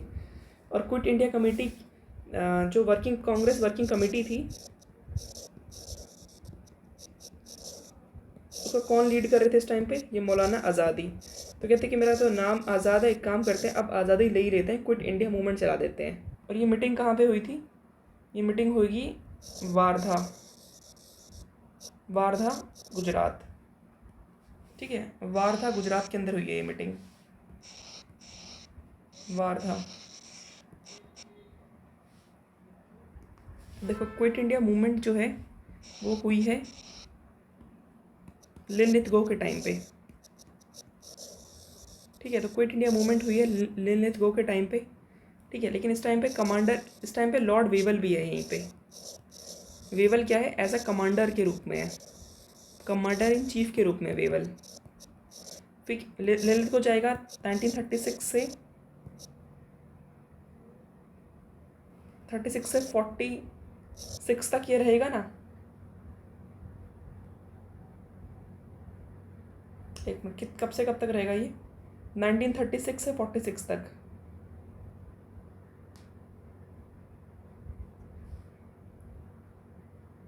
नाइनटीन 36 से 43 तक रहेगा ये। सॉरी, ये गलत लिख दिया। 1936 से 43 तक 6 साल, 3 4 7 साल 7 साल।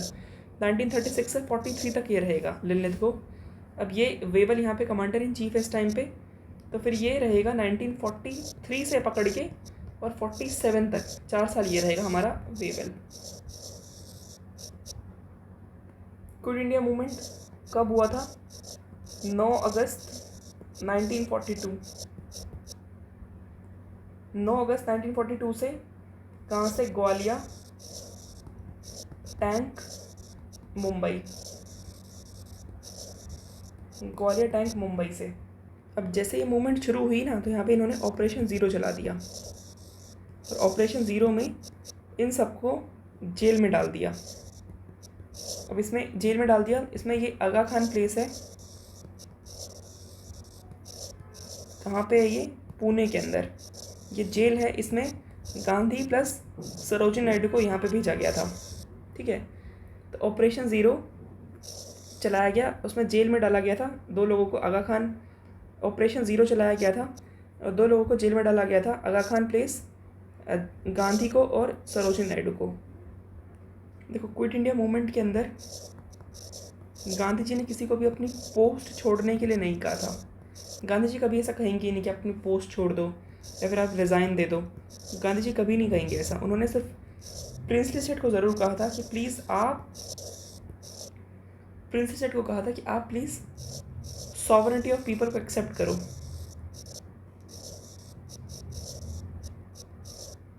प्रिंसली सेठ को कहा था कि आप सॉवरेनिटी ऑफ पीपल को एक्सेप्ट करो, बस। किसी को रेजिग्नेशन वगैरह की बात नहीं की थी इन्होंने। अब गांधी ने बच्चों को कहा था, गांधी भी जो जानते थे कि स्टूडेंट की एजुकेशन छुड़वाएंगे तो और खुश हो जाएंगे, तो स्टूडेंट्स को कहा था कि आप अपनी एजुकेशन छोड़ दो अगर आप डिसीजन पे फिर्म रहते हैं तो। एजुकेशन छोड़ने की बात ज़रूर कही गई है, बट पोस्ट छोड़ने की बात नहीं कही गई है। क्विट इंडिया मूवमेंट के टाइम पे कहा था गांधी जी ने, डू एंड डाई। अब यहाँ पे क्विट इंडिया मूवमेंट हो गया ना, यहाँ पे बलदेव शाही ने जो रिज़ाइन किया था अपनी पोस्ट से, बलदेव शाही ने रिज़ाइन किया है। ये वर्धा प्रपोजल था। क्या था वर्धा प्रपोजल? कि ऑल इंडिया कांग्रेस कमेटी का वर्धा प्रपोजल था कि भाई 8 अगस्त 1942 से हम लोग बॉम्बे के ग्वालियर टैंक पे हम लोग कर रहे हैं क्विट इंडिया मूवमेंट स्टार्ट। इसमें वायलेंस हुआ था इसके अंदर। क्विट इंडिया मूवमेंट के अंदर ना लेबर क्लास नहीं आई है, यहाँ पे। अब इसमें एक ऑप्शन दिया हुआ है कि क्विट इंडिया मूवमेंट में लीडर कौन थे? महात्मा गांधी। तो यूपीएससी का कहना ये है, यूपीएससी का, कि महात्मा गांधी अकेले नहीं थे, बहुत सारे लीडर थे, बट हम लोग यही लेके चलते हैं। तो इसमें दोनों ऑप्शन हो सकते हैं। महात्मा गांधी लीडर थे तो ये भी नहीं कह सकते, और इसमें वायलेंस, ये नॉन वायलेंट नहीं थी, इसमें वायलेंस था। देखो, एक क्वेश्चन ये आया हुआ है कि क्या इसको क्विट इंडिया मूवमेंट को लीड किसने किया था? महात्मा गांधी नहीं। तो ये सिर्फ आइडिया था इनका, क्योंकि ये सब तो जेल चले गए थे। फिर कांग्रेस को इलीगल डिक्लेयर किया गया था, ये लोग जेल चले गए थे। ठीक है, ऑपरेशन ज़ीरो के तहत। तो महात्मा गांधी ने लीड नहीं किया है ये। ठीक है, और ये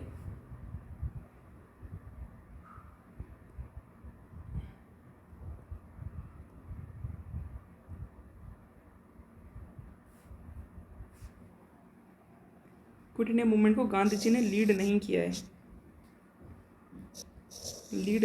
है, क्योंकि ये जेल में थे। बट इस मूवमेंट को ना तो यूनियनिस्ट पार्टी ने सपोर्ट किया, ना हिंदू महासभा ने सपोर्ट किया, ना मुस्लिम लीग ने सपोर्ट किया, ना ही कम्युनिस्ट पार्टी ने सपोर्ट किया। मतलब बड़ी बड़ी पार्टीज थी ना, इन्होंने सपोर्ट ही नहीं किया है। क्विट इंडिया मूवमेंट का रेजोल्यूशन प्रेजेंट किसने किया था? तो देखो,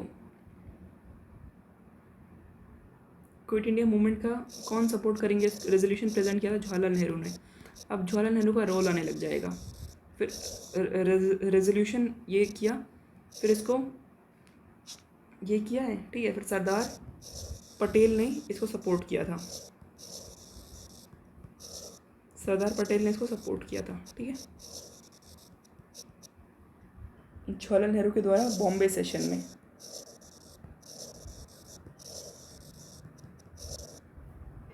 अब ये 2021 यूपीएससी 2021 का क्वेश्चन है कि क्विट इंडिया 8 अगस्त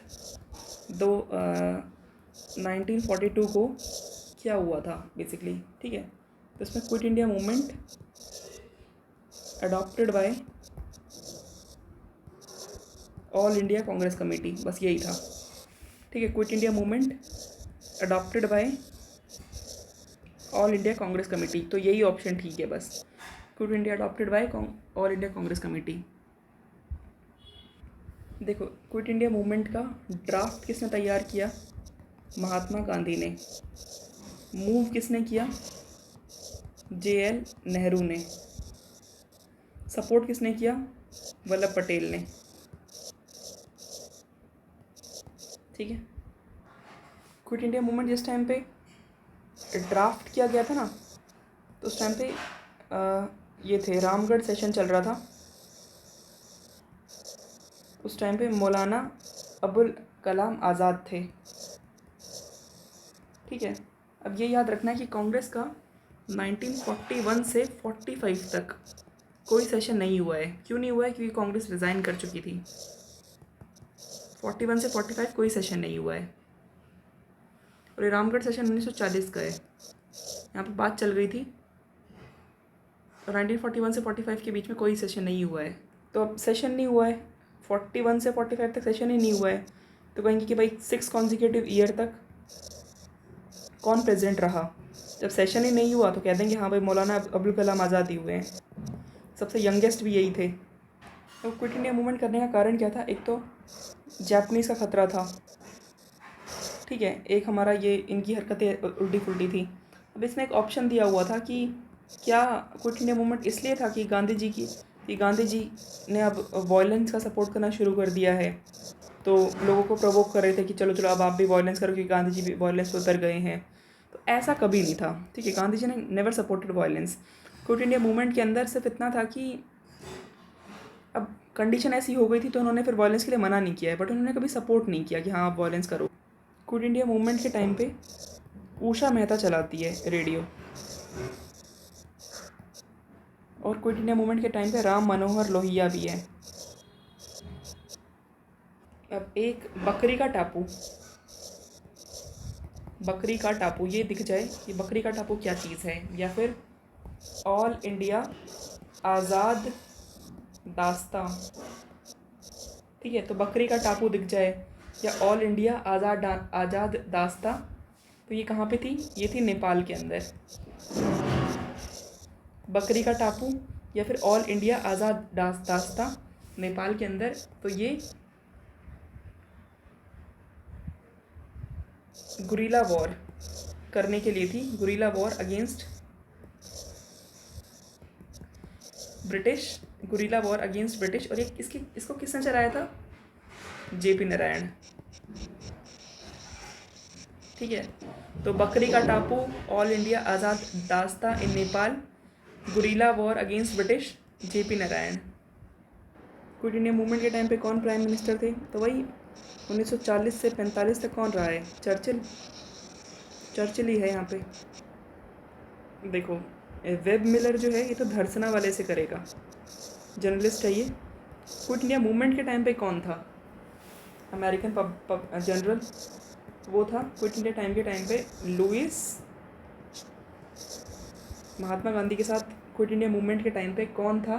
लुईस फिस्चर। लुईस फिस्चर। अब लुईस फिस्चर ने ही महात्मा गांधी की बायोग्राफी लिखी थी। ये कहाँ से थे? ये क्वेश्चन पूछा हुआ है। लुईस फिस्चर थे हमारे अमेरिका से। क्विट इंडिया मूवमेंट में सबसे ज़्यादा इफेक्ट किसको पड़ा था? क्विट इंडिया मूवमेंट में mostly affected Bihar and UP. Lingdev ने कहा था कि अगस्त मूवमेंट कहा था इसको, क्विट इंडिया मूवमेंट को, क्योंकि क्विट इंडिया मूवमेंट जो है वो 8 अगस्त 1942 से शुरू हुई थी। तो लिंगदेव ने इसी को ही अगस्त मूवमेंट कहा था। ठीक है, इसने कहा था कि ये बहुत ख़तरनाक है सिपाही म्यूटनी के बाद।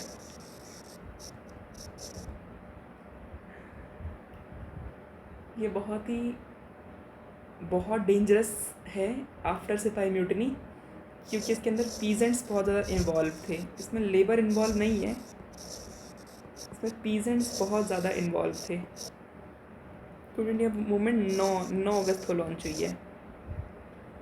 डॉक्टर राजेंद्र प्रसाद को कौन से जेल में भेजा गया था? क्विट इंडिया मूवमेंट के टाइम पे अरेस्ट हो गए थे ना, इनको बांकीपुर जेल में।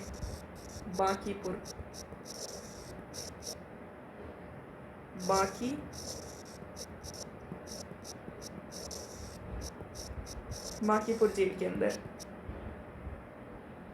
बांकीपुर कहाँ है? बिहार में ही है। कनक लता बरुआ, एक लड़की का नाम है कनक लता बरुआ। ये कहाँ से है? असम से है। क्विट इंडिया मूवमेंट के टाइम पे इन्होंने भी काफ़ी अच्छा लीड किया है। कनक लता बरुआ असम से है। क्विट इंडिया मूवमेंट के टाइम पे इन्होंने भी काफ़ी अच्छा लीड किया है। असम के गोपुर, ऑप्शन में गोपुर दिया हुआ था, गोपुर असम में है। शिव कुमार और रामानंद,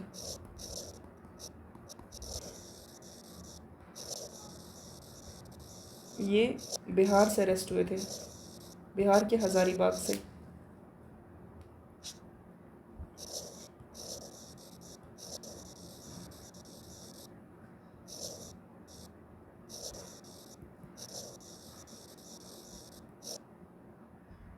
जयप्रकाश नारायण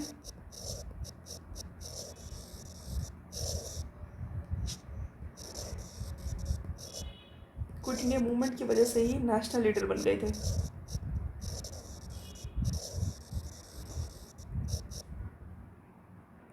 अब ये जेपी नारायण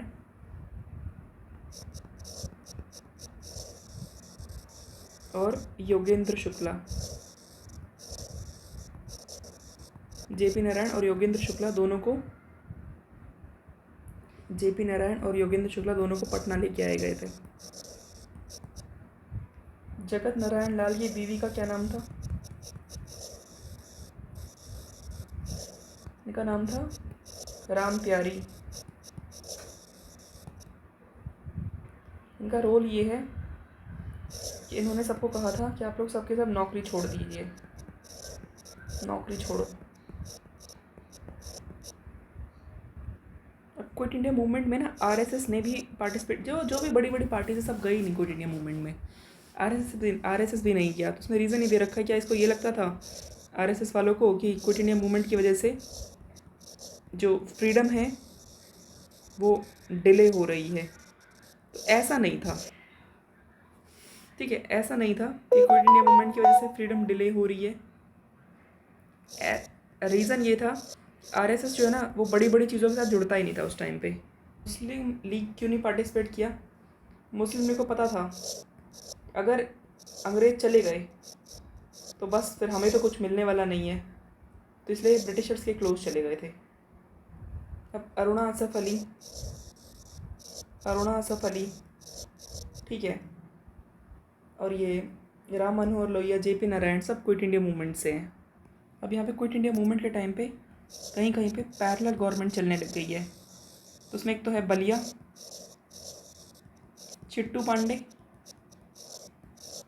चिट्टू पांडे, दूसरा तमलुक कहाँ है?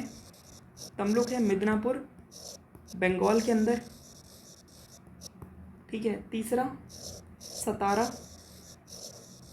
सतारा है महाराष्ट्र के अंदर, ठीक है, सतारा महाराष्ट्र। और यहाँ पे लॉन्गेस्ट रनिंग गवर्नमेंट थी, लॉन्गेस्ट रनिंग गवर्नमेंट ये सब चल रही थी। यहाँ पे वाई.वी. चवन है और कौन है, नाना पाटिल है।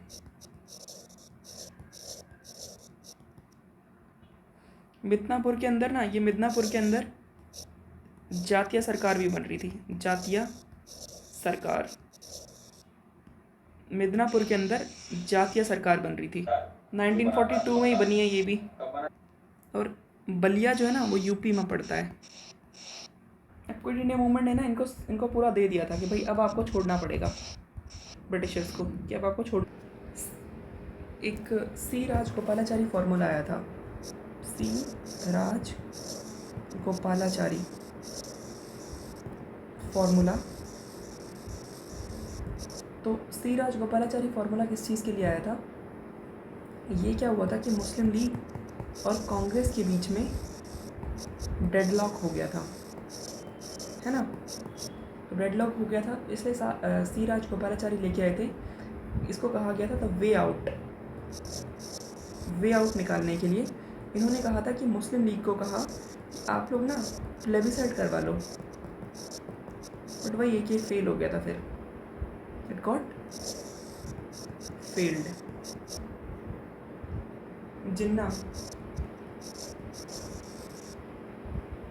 जिन्ना ने इसको रिजेक्ट कर दिया। सुभाष चंद्र बोस का जन्म कहाँ हुआ है? कटक में, यानी उड़ीसा के अंदर।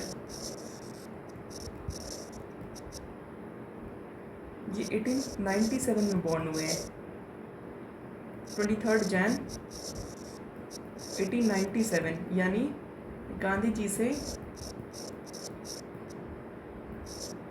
31 साल छोटे थे ये। 97,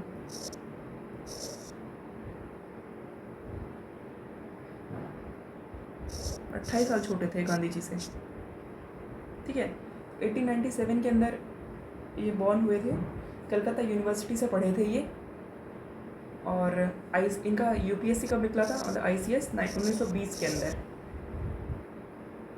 38 में ये बनेंगे हरिपुर के, हरिपुर के, ठीक है। 38 में बनेंगे हरिपुर गुजरात। फिर ये बनेंगे 39 में त्रिपुरी के, ठीक है। फिर ये यहाँ से यहीं पे निकल जाएंगे ये, तो फिर ये 39 के अंदर ही फॉरवर्ड ब्लॉक निकाल लेंगे, ठीक है। फिर ये 1942 के अंदर जर्मनी चले जाएंगे। 42 जब जिस टाइम पे क्विट इंडिया मूवमेंट चल रही थी, तो सुभाष चंद्र बोस नहीं है यहाँ पे, तो ये चले जाएंगे जर्मनी और वहाँ से आज़ाद हिंद फौज चलाएंगे, आज़ाद हिंद फौज, ठीक है। फिर वहाँ से इनको नेताजी कहा जाने लगा। 1943 के अंदर आज़ाद हिंद फौज को लेड किया था, फॉर्म नहीं किया, लेड किया था। अब सुभाष चंद्र बोस के साथ कौन थे आज़ाद हिंद फौज के टाइम पे? शीलभद्र, क्या नाम था इनका? शीलभद्रा, ठीक है, शीलभद्रा याजी। आईएनए किसका ब्रेन चाइल्ड है? मोहन पांडे, ठीक है। आईएनए जो है, एक तो मोहन पांडे का ब्रेन चाइल्ड है, और इसमें कौन है? ज्ञानी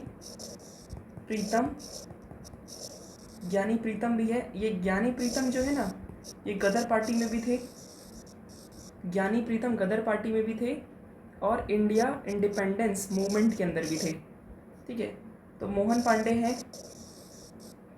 पांडे हमने कर लिए, और कौन है? ज्ञानी प्रीतम, ठीक है। तो ज्ञानी प्रीतम जो है वो गदर पार्टी से थे और इंडियन इंडिपेंडेंस मूवमेंट के अंदर भी ये थे, ठीक है जी। और ये इसके भी थे, ठीक है, मतलब आईएनए के। और एक और आदमी, 3 थे। तो ज्ञानी प्रीतम हो गए, मोहन पांडे हो गए, प्रीतम है, मोहन है, एक और है, वो है मेजर। अब किसी मेजर को लेंगे ना, आईएनए बना रहे हैं, तो मेजर फ्यूजी मुरा, मेजर फ्यूजी मुरा। ये जो है ना सुभाष चंद्र बोस, ये बर्मनी गए, बर्मनी से फिर बैंकॉक गए, बैंकॉक से पता नहीं कहाँ कहाँ से भागे हैं ये। अभी बैंकॉक गए थे ताकि ये जापानीज से मिल सके। ठीक है, तो ये जो ज्ञानी प्रीतम है ना भाई, ये बहुत ज्ञानी आदमी है। ज्ञानी प्रीतम बहुत ही ज्ञानी आदमी है। ये इन्हीं का ही आइडिया था कि ये जो है जापानीज़ का फ्यूजीवारा, इसके साथ काम करके और आईएनए के जितने भी लोग हैं ना,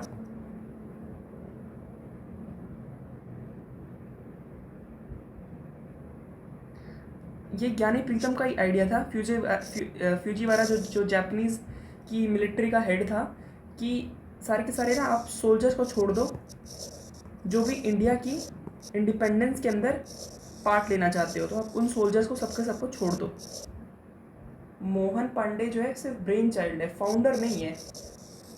ये कमांडर थे, मोहन पांडे जो है ना कमांडर थे, फाउंडर में नहीं मारने कि मोहन पांडे क्या फाउंडर थे, नहीं, फाउंडर नहीं थे। आईएनए के फाउंडर में 2 लोग आएंगे, तो ज्ञानी प्रीतम, ठीक है, दूसरे ये फ्यूजीवारा, बस। आईएनए कब बनी है हमारी? 1942।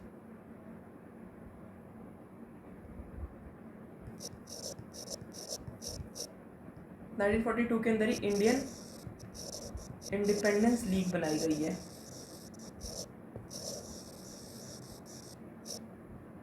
और यहाँ पे रास बिहारी, ये सब कामों में रास बिहारी बोस का भी काम है। तो सुभाष चंद्र बोस, रास बिहारी बोस। आज़ाद हिंद फौज, ये कब डिक्लेयर हुआ है? आज़ाद हिंद फौज, तो ये डिक्लेयर हुआ था 21 अक्टूबर 1943। 21 अक्टूबर 1943। आज़ाद हिंद फौज का दूसरा नाम क्या है? प्रोविजनल, क्या नाम है इसका? Sorry, provisional government of free India. Azad Hind Fauj का दूसरा नाम क्या है? Provisional government of free India. तो ये कहाँ पे आज़ाद हिंद फौज, ये 21 अक्टूबर 1943 कहाँ पे फॉर्म की गई थी ये? तो सिंगापुर के अंदर की गई थी ये। उस टाइम पे सिंगापुर जो है, अब ऑप्शन में दिया हुआ था मलाया, तो हाँ, सिंगापुर जो है वो मलाया पेनिनसुला का पार्ट था। ठीक है, तो मलाया, अगर ऑप्शन आता है कि मलाया, तो सिंगापुर जो है वो ब्रिटिश मलाया का पार्ट था। आज़ाद हिंद फौज का हेडक्वार्टर कहाँ पे था, या फिर मतलब हेड ऑफिस? तो वो था रंगून। और ये सिंगापुर के अंदर ही कहा गया था, तुम मुझे खून दो, मैं तुम्हें आज़ादी दूंगा। अब ये यहाँ पे पहुँचने से पहले ये काफ़ी जगह गए, जैसे कि जर्मनी गए। तो 1941 के अंदर ये जर्मनी गए थे। जर्मनी में इन्होंने बनाया था फ्री इंडिया सेंटर। ठीक है, नॉर्थ अफ्रीका में इन्होंने बनाया फ्री इंडिया लेजन। देखो लेजन क्या होता है? कैंसर का एक छोटा सा टुकड़ा टाइप का होता है, तो ये सब अफ्रीका में ही मिल सकते हैं। ठीक है, और नेहरू ने ना, सॉरी, सुभाष चंद्र बोस ने वहाँ पे 3 बनाई। उनके 2 ही क्लोज थे, एक तो खुद की बना दी सुभाष ब्रिगेड, एक नेहरू ब्रिगेड, एक गांधी ब्रिगेड। ठीक है, देश नायक किसने कहा था इनको? देश नायक इनको कहा था रविंद्रनाथ टैगोर ने। देश नायक कहा था रविंद्रनाथ टैगोर ने, और गांधी ने इनको कहा था, ये तो भाई पैट्रियट्स ऑफ पैट्रियट हैं।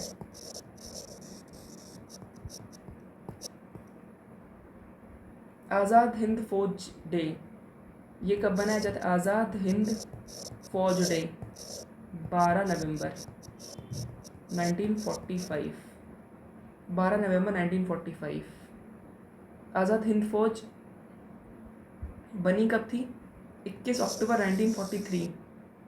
12 नवंबर 1945 को आज़ाद हिंद फौज डे मनाया जाता है। अब इसमें आज़ाद हिंद फौज के जो इम्प्रिजमेंट थे, इम्प्रिजन हो गया था, पीके सहगल थी इसमें, शहनवाज़ हैं, गुरबख्श ढिल्लो हैं, ये सब लोग हैं, ठीक है। इसमें एक आदमी था राशिद अली, तो इनको 7 साल का प्रिजन हुआ था, राशिद अली को 7 ईयर प्रिजन। अब INA का प्रिजन होता है, मतलब INA के प्रिजनर्स जो होते हैं उनको फिर लेके जाया जाता है कहाँ पे, रेड फोर्ट ट्रायल होती है इनके लिए। तो उसमें इनको बचाने के लिए कौन कौन जाते हैं, तो भूला भाई देसाई जाएंगे, ठीक है, तेज बहादुर सप्रू जाएंगे, भूला भाई देसाई जा रहे हैं, तेज बहादुर सप्रू जा रहे हैं, भूला भाई, तेज बहादुर सप्रू, KN कटजू और नेहरू भी जा रहे हैं, और आशिफ अली भी जा रहे हैं। तो भूला भाई, तेज बहादुर, आशिफ अली, भूला भाई, तेज बहादुर, KN कटजू, जवाहरलाल नेहरू और आशिफ अली। अब ये जब हो रहा है ना, इस टाइम पे लॉर्ड वेवल है, वेवल ही तो है इस टाइम पे, लॉर्ड वेवल है इस टाइम पे। मोहन सिंह ने, ये जो रेड फोर्ट ट्रायल के अंदर मोहन सिंह नहीं आए थे, इन्होंने ये सब फेस नहीं किया। इस एजिटेशन में जिन्ना ने भी पार्टिसिपेट किया है, मुस्लिम लीग भी आ गई थी इसके अंदर। तो अभी जो रेड फोर्ट ट्रायल में जिनको बचाने के लिए लोग आए थे ना, कि भाई हम लोग बचाएंगे, उनमें हेड कौन थे, तो भूला भाई देसाई हेड थे, भूला भाई हेड हैं। ये ट्रायल कब हुआ था, 1945 में। देखो जिन्ना का तो अभी से पता नहीं है, बट हाँ मुस्लिम लीग भी आई थी। क्वेश्चन आया कि किसने एडवोकेट नहीं किया था, तो भूला भाई देसाई ने किया था, तेज बहादुर सप्रू ने किया था, जवाहरलाल नेहरू ने किया था, असफ अली ने किया था, KN काटजू ने किया था, वल्लभ भाई पटेल ने नहीं किया था। अब ये जो है ना, हाँ, ऐसा कौन आदमी है जो जापानीज़ के अगेंस्ट में गुरिल्ला वॉर करना चाहते हैं, ठीक है, गुरिल्ला वॉर करना चाहते हैं against Nazism, fascism and imperialism. तो ये कौन थे, तो वो थे हमारे जवाहरलाल नेहरू। हाँ, जवाहरलाल नेहरू जापानीज़ के अगेंस्ट में गुरिल्ला वॉर करना चाह रहे थे, नासिज्म, फासिज्म और इम्पीरियलिज्म के अगेंस्ट में। नासिज्म, फासिज्म और इम्पीरियलिज्म से जवाहरलाल नेहरू को ही नफरत थी। कैबिनेट मिशन को कौन लीड कर रहा था, तो पैथिक लॉरेंस।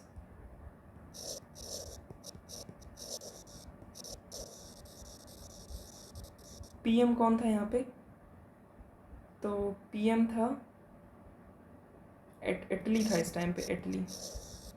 यहाँ पे 3 मेंबर हैं, ठीक है, पैथिक लॉरेंस है, स्टैफोर्ड क्रिप्स हैं और एक AV अलेक्जेंडर। जो AV अलेक्जेंडर कब आया था कैबिनेट मिशन, 24 मार्च 1946।